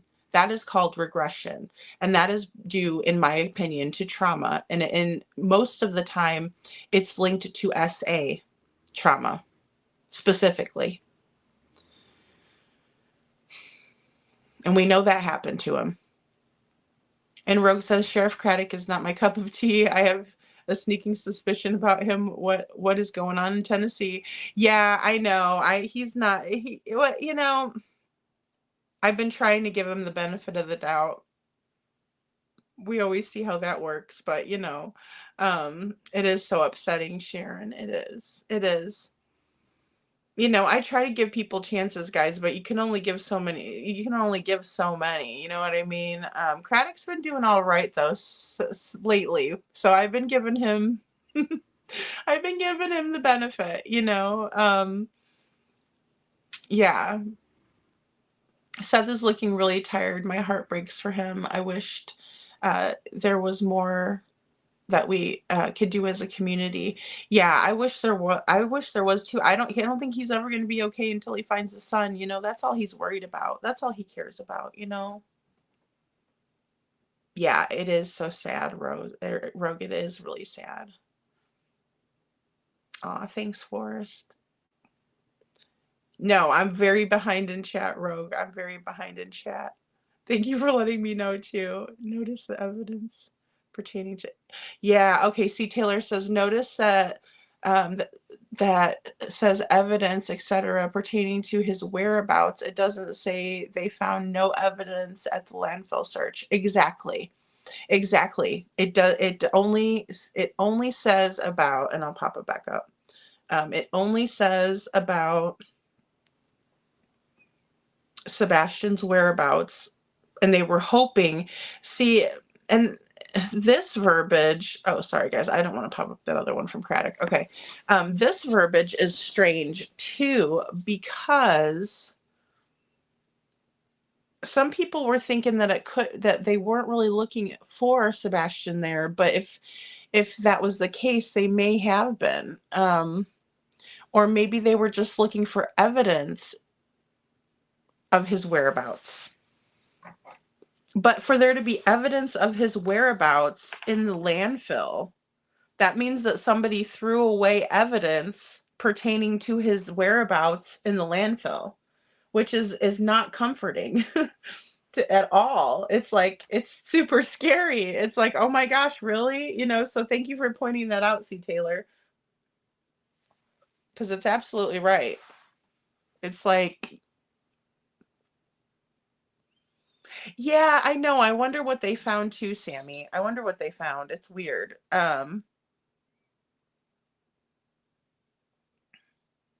Yeah, his job was up in the air. Yeah. Well, because he was being a butthole at work and nobody wanted to be around him, and then he was just being because he was being a complete tool. Where was TB? Was he with CB the morning, February? No, I believe he was working rogue. I believe that he was working. Yeah, TB wasn't at the house. No. Gosh, they wouldn't want that guy around. He just put his foot in his mouth. I think they probably told him to steer clear. I'm surprised that they thought it was cute what Kathy was pulling at the house. And Granny 13 says we glamp because I need a crane to get me off the ground. Granny, that's so funny. I know it's not as easy to sleep in the ground when you're when you're older, and I'm like that too. I cannot sleep on the ground like that ever now. Now when I was a kid, I just have a sleeping bag, and we do, we have a tent and whatnot. Sometimes my brother and I, we like set one up in the yard, or whatever, and yeah, I want to sleep in the tent tonight. Oh, forget about that now. No way. And Lori says you have to look it up. They have so many cool places to go. My son had no top teeth. Aw, at 2. Oh, he's singing All I Want for Christmas is My 2 front teeth. That's so cute. That is so cute. C. Taylor. Ivana says CP was probably out to dominate Sebastian, which could be common for narcissists to begin the relationship being nice and then evolving into jealousy and dominating, controlling. They destroy everyone. They do. That's their whole, mission, because they feel so slighted, and so it's always about them. It's never about anybody else besides them. They can't see past that.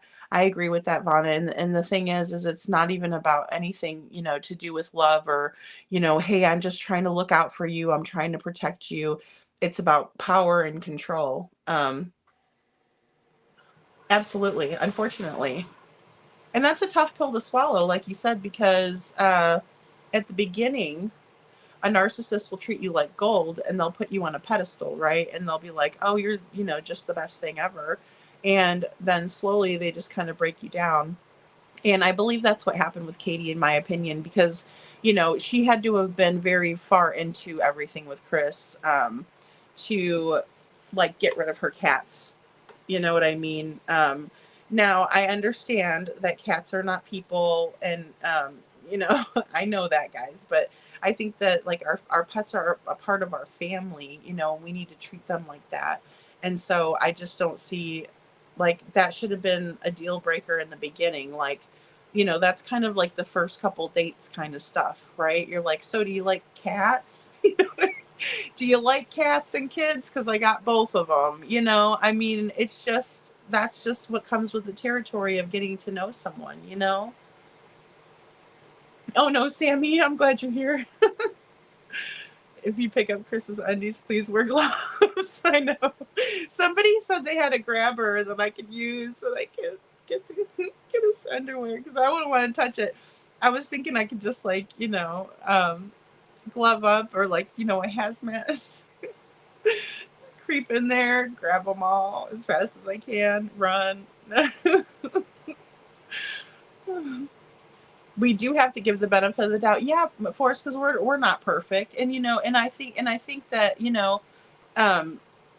I think that I did a pretty fair job of explaining what Craddock was all involved in and things like that. But then again, you also have to remember people do grow and change, and so hopefully in even in this process with Sebastian, that he's changed a lot too. And I can kind of see it. I'm hopeful. I'm hopeful for that. Yeah, it's only fair, Rogue. It is only fair. You have to give people the benefit. You have to, if one thing happens, right? Say somebody, because we're all going to disappoint each other, right? It's inevitable. It's not like going to be unheard of. We'll all disappoint each other from time to time.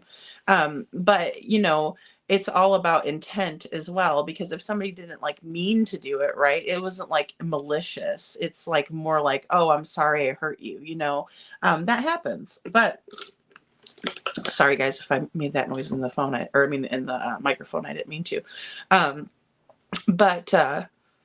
Yeah, it's only fair. All of us are going to make mistakes. All of us are going to have to say we're sorry. If an apology isn't going to be accepted, then at what point would people change or try to do better, right? If you're just can never redeem yourself from it, you're just always I hate you for that. I hate you for what you did. Sometimes trust takes longer to build up, though, because some offenses are a little bit more hurtful than other ones, right? But we all can have that understanding and give the benefit. I think ever since Seth came out and said he's working with law enforcement, I think that's a positive thing. That was one thing that was really upsetting to me. Like, why aren't you helping this father? He's trying and they're not. And yet you're going over and having tea and crumpets with the Proud Feet every morning, giving them the whole rundown. And I called it sleeping with the enemy. Because here you are giving them information that they're going to be able to use against you and against to impede the case. It was my opinion. And only operating off of the sole assumption that Sebastian walked off, that was really bothersome to me too. Oh, good. Yeah, it went back, huh? It went back. Hey, Carol. Good morning. Good morning. I know I'm going to have to hop off here too, guys, because it's just getting so late. But I get into talking with you guys because you guys are so awesome. Get to those kiddos. See Taylor's. And then Forrest says narcissists do feel empathy and they're narcissists don't feel empathy and they prey on empathetics. Yes, they do. They do. And that's the sad part, because they look at the kindness as a weakness. And I always say that to guys, don't ever look at somebody that's nice or kind, or even yourself. If you're being nice and kind and somebody says, well, you're too nice, don't listen to that. That's not right. If you're nice, that is a good thing. That is a good quality, right? Kindness is a good quality. And just because somebody else looks at you like you're weak because you're kind, I believe in my heart of hearts, in my soul, I believe that it takes so much more of a strong, brave, healthy person to be kind to other people than to sit there and be like making fun of people constantly, being rude, being like, oh, well, that person's stupid. Like, that's so easy to be like, oh, you're stupid. It's a lot harder to be like, I disagree with you because, and come up with a smart reason why you might disagree. It's so much easier. Oh, well, you're stupid and I'm smart. Okay. What did that accomplish? Nothing. And then also on the flip side of that, when you are a kind, empathetic person, you do have to beware of toxic people like narcissists, because they do prey on people like that. They do. It's just in their nature. It's almost like I'm going to get you before you get me mentality with a narcissist. They're not giving benefit of the doubt. They're not trying to, use kindness instead of being mean at first, use kindness first kind of a thing. They don't do that. They right away go on the attack because their ego cannot take somebody else hurting their fragile ego, and so they begin to be defensive, they begin to get vindictive, they begin to be malicious, and those are the things that are, that you can't give the benefit of the doubt anymore, because they're showing you that they're doing it purposely and they're doing it to hurt you, instead of being like, oh, wow, I didn't realize that was going to hurt. Or, man, now that I realize that I hurt you, I am so sorry and that won't happen again. It's so easy to do that. The harder thing is actually doing that. But kindness is hard in this world. It's hard to be a kind person, and then people look at you, oh well, you're not tough. It's like, well, actually, I'm tougher than you are. Putting on a front like you are tough. It's a lot harder. You know, I never look at somebody that's kind as weak ever. I look at that as a very strong quality. And Lori says, I was shocked at the lady say they that she went on a date with him. Oh, yeah, who the heck was the date? I know. So this lady, that lady went on a date with Chris. I want to know what site he was on. I just want to know what site, because here's the thing about the dating sites, right? They're all a meat market. Don't get involved with it. It's very scary. You could get taken. You could become the next true crime story, right? Because the dating websites are very dangerous, in my opinion. I also think that it is a meat market. I also think it's where people go to cheat on their spouses. And then I also think that there are some very colorful people on there that, again, are trying to prey on other people. And so just like we saw with Tony Jones, for example, had eHarmony, which is built to find relationships, right? You like have to take like a whole like quiz thing, and then like they try to match you with people. Same thing for Match.com. He was on Match.com too. He was married for 5 years, but he was on Match.com. Then he was on the Plenty of Fish, where that's not a paid website. So even with the idea of saying, well, why would somebody get on a paid website just to, try to hurt somebody else, right? Because they can, because I mean, that was a big logic back then too. It's like, well, if we make people pay for these websites, then we're going to find people who are more interested in really finding a relationship than somebody that's just kind of looking for a booty call or a hookup, right? But that's not the case, because look at Tony Jones. He was over there, married 5 years, doing eHarmony and Match.com. No. And apparently it was an open situation. And like I said before, oh, Bumble. Oh, okay. Bumble. Okay. That one's like a little bit more obscure, isn't it? Is that like not a popular one? Because I've not heard of Bumble. I've heard of like, what was that other one? Hinge, where you're supposed to, or Hitched or something like that. And then they had, I would see commercials for Cowboys Only, or FarmersOnly.com. Sammy says they said no evidence of the whereabouts, so still could have been, phones, cameras, substances. Yes, Sammy, I agree. Anything that was evidence in the case but just didn't show his whereabouts. Right, exactly, Sammy. I agree with that too. I think that's true, because they were like, we were really hoping to find something, but we didn't. And maybe they were looking for clues to his whereabouts. And Forrest says, it is totally about intent and feeling that you were wrong, having a conscience. Yeah, only God can judge the intent of your heart.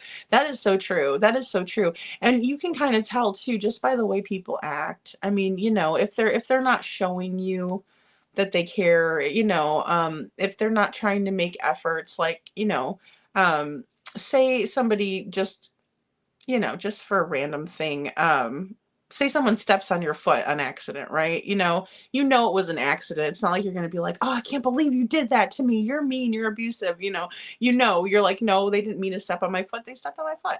Right. But if it's somebody that comes over and just like deliberately goes and stomps that foot, you're like, wait a minute, what are you you're trying to hurt me, right? That's a whole different story. If somebody comes over and deliberately stomps your foot, and then you're like, oh my gosh, you hurt me. And they're like, oh, I'm so sorry, I won't do that again. But then the next day they come over and deliberately stomp your foot again.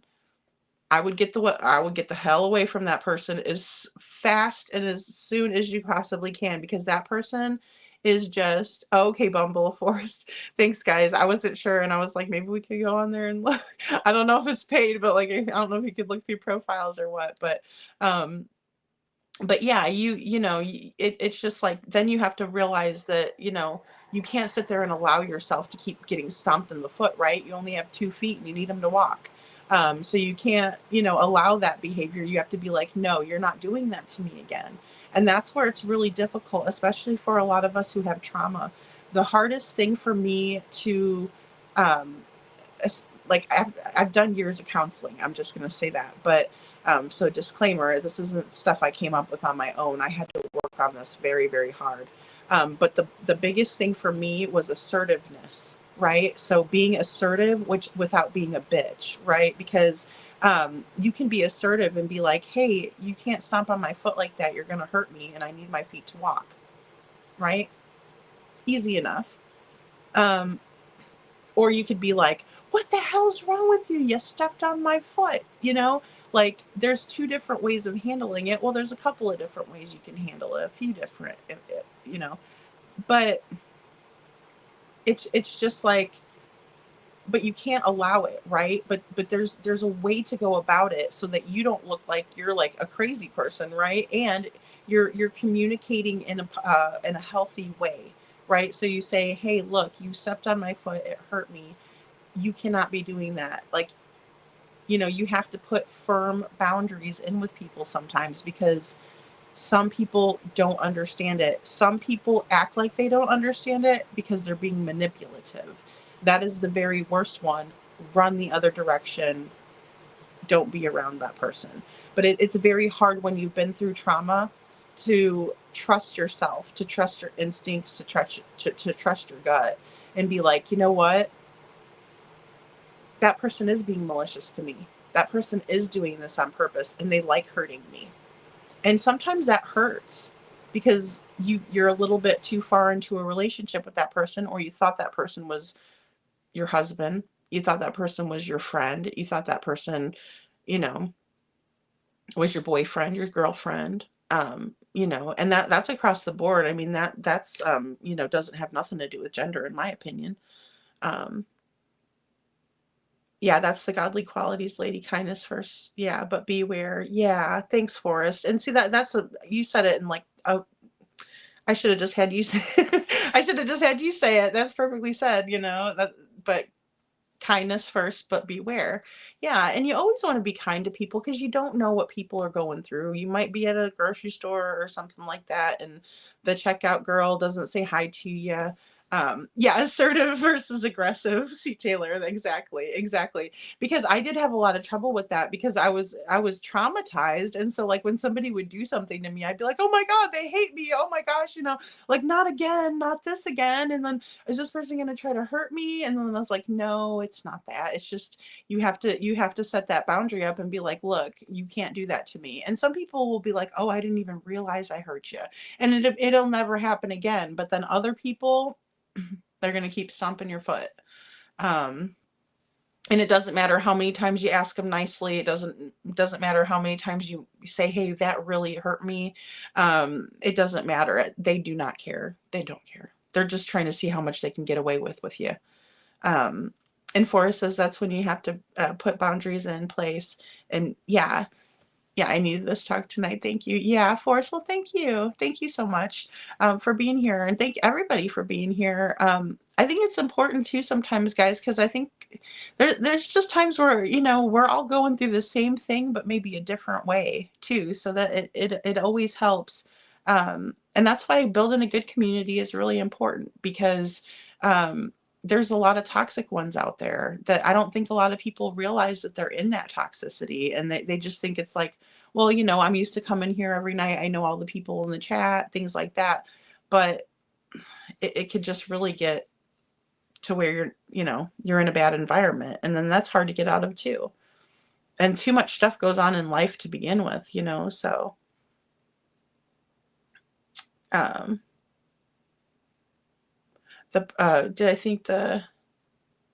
Bumble's not, Sammy says Bumble's not for making a relationship. Oh no. See, I don't know, but I also know, and that's why like that Plenty of Fish website, I knew that wasn't either because, I was like, that one is the hookup thing, or there's like, oh gosh, I keep forgetting the other one where it's just strictly for people to like kind of meet people in their area to hook up or whatever.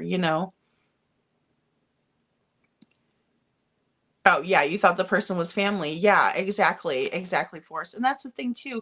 Even when our family members do things, it's important to set up boundaries and things like that.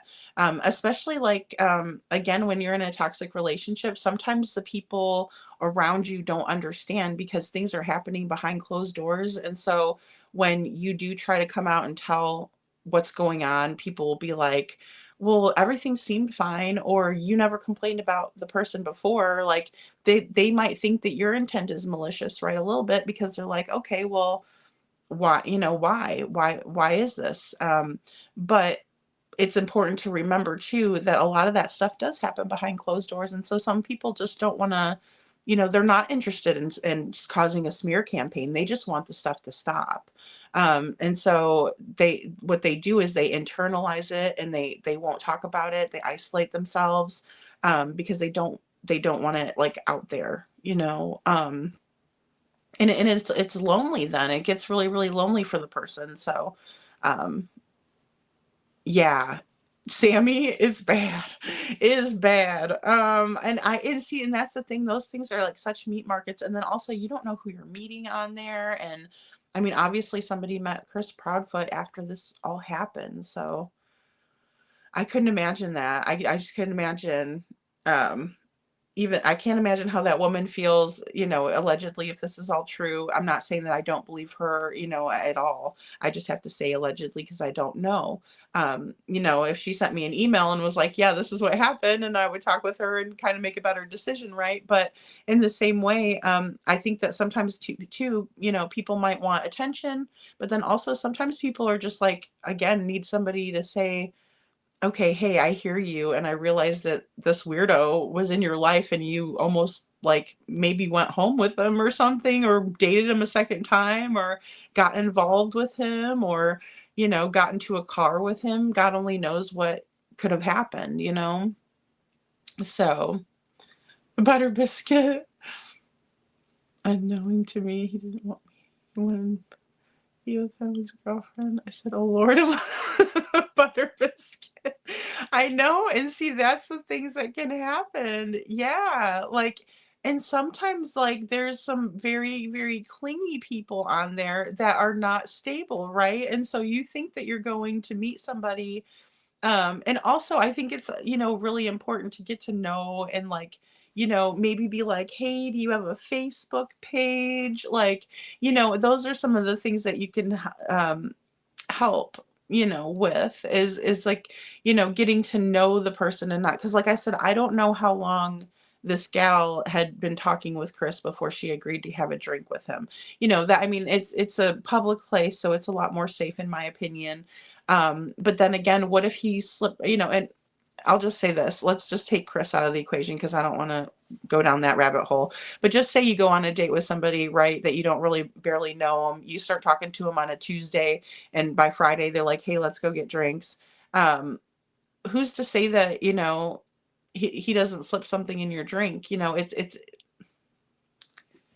just kind of it's very risky. It's very risky, especially if you're not taking any time to kind of look around and find out who this person might be. And I think if anybody does do that online dating, it's really smart to kind of let people know where you're going to go. Let people know who you're with. Even if you have like a girlfriend, text her and be like, hey, I'm going to, this bar over here down on 123 Main Street. This is where I'm going to be. You know, I'll let you know if we go to another location, those types of things, because it's scary. And, a woman could slip something in a man's drink too, it is possible. It's very possible. I think they did find something. They try to confuse everything with words. I think there are rumors that a bag was thrown away at beach. Okay, I did hear that, Sammy. also remember being rumors of the grocery store bag and the construction dumpster. See, and that was when Justin was like, there was other searches done, but we don't talk about them as much, or they're less talked about. That's what it reminded me of, was the one, the construction dumpster. Yeah. And I'm not sure how many there were total. But I remembered that one as being like an extra one, or, you know, another one. Yeah, Mace. Exactly, Sharon, Mace. Yeah. And then just like letting people know, like, hey, I'm going to see, you know, John Smith. I'm gonna go see John, and he, you know, we're gonna have a drink at this bar, or we're gonna go have dinner, you know, someplace, because sometimes people, it just depends. Like, you know, we all know when you first start dating somebody, you know, maybe they're like, hey, let's go to dinner and a movie. So you might go to dinner and then you might go to a movie, and so that's two places. But then if people don't know where you're at, it's just always a good idea to be like, hey, you know, we're gonna go to you know, eat at Texas Roadhouse, and then we're going to go to Cinema 12 and watch whatever, you know, that way people know. But it's always good to have, you know, somebody that you let know what's going on, or give them your Life 360 or your location. You know, now with technology, you could share your location, things like that. So yeah, always let someone know and beware, because it's scary. It's scary out there. Try not to drink. Yeah, at least at first. Exactly. Well, that is a huge one too, because even without having somebody slip you something, you know, you could have had a long day at work, and maybe you didn't get to eat something for dinner before you went out, you know, and then, oh, you have 2 glasses of wine and they're kind of getting to your head, or, you know, you might have like a beer too, that some of those beers are higher in alcohol content, guys. So like some of them are equivalent to drinking like 2 beers or something like that. So say you have 2 of those, by the time you have 2 of those, that's 4. And you start feeling a little bit, you know, tipsy, and that could really put people in danger too. So that's true for us. Try not to drink, at least at first. I've had the airbags. I've had an air tag. Oh, air tags sewed in the clothes. That's smart. Yeah, Sharon, that is so smart with the air tags, because I mean that really helps out. I think the kids need them in their, like, their shoes. You know what I mean? That is really smart. Yeah, yeah, those are such good suggestions, guys. And it's just to keep yourself safe. I mean, it's, you know, because I know sometimes we could get like even a little bit paranoid, just trying to think of all the things, you know, and all the dangers and stuff out there, you know, and it could kind of, you know, keep us from living life in a way. But it's like, don't do that. Just kind of keep yourself safe and be aware, and that's the most important thing. Um, but I love you guys all so much. I'm going to hop off, and I want to work on making the movie video for chapter 1, and the preface for Jana's book. And so I hope you guys see that out tomorrow. I'm gonna push that out really quick after live, and then I'll see you guys back on Monday, and we will talk more about Sebastian Rogers. Hey, Adam Forever 21, good to see you. Good to see you, Mountain Mama. She said I had a friend that went on some sites, and she would drive out of state and meet men. And I told you, oh gosh, see, it's Mountain Mama, that would scare me. I wouldn't want to be doing that. That's for sure. You know, and it's just, well, that's how the FBI gets involved. No, I'm just kidding. But you know, it's like, it's just giving more opportunities for it to be an unsafe, like, environment where you don't know your surroundings as well. You don't have anybody close that can pick you up if something happens. Yeah, that would be so scary. Oh my goodness, that would be so scary. Hopefully she found somebody and she doesn't have to do that anymore, because I know that's hard too, guys, because people get lonely, and I get it. You know, absolutely. But it's always just important to keep yourself safe, because not everybody has good intentions. But all right, guys, I will see you on Monday. I hope you all have a wonderful Sunday. Thank you so much.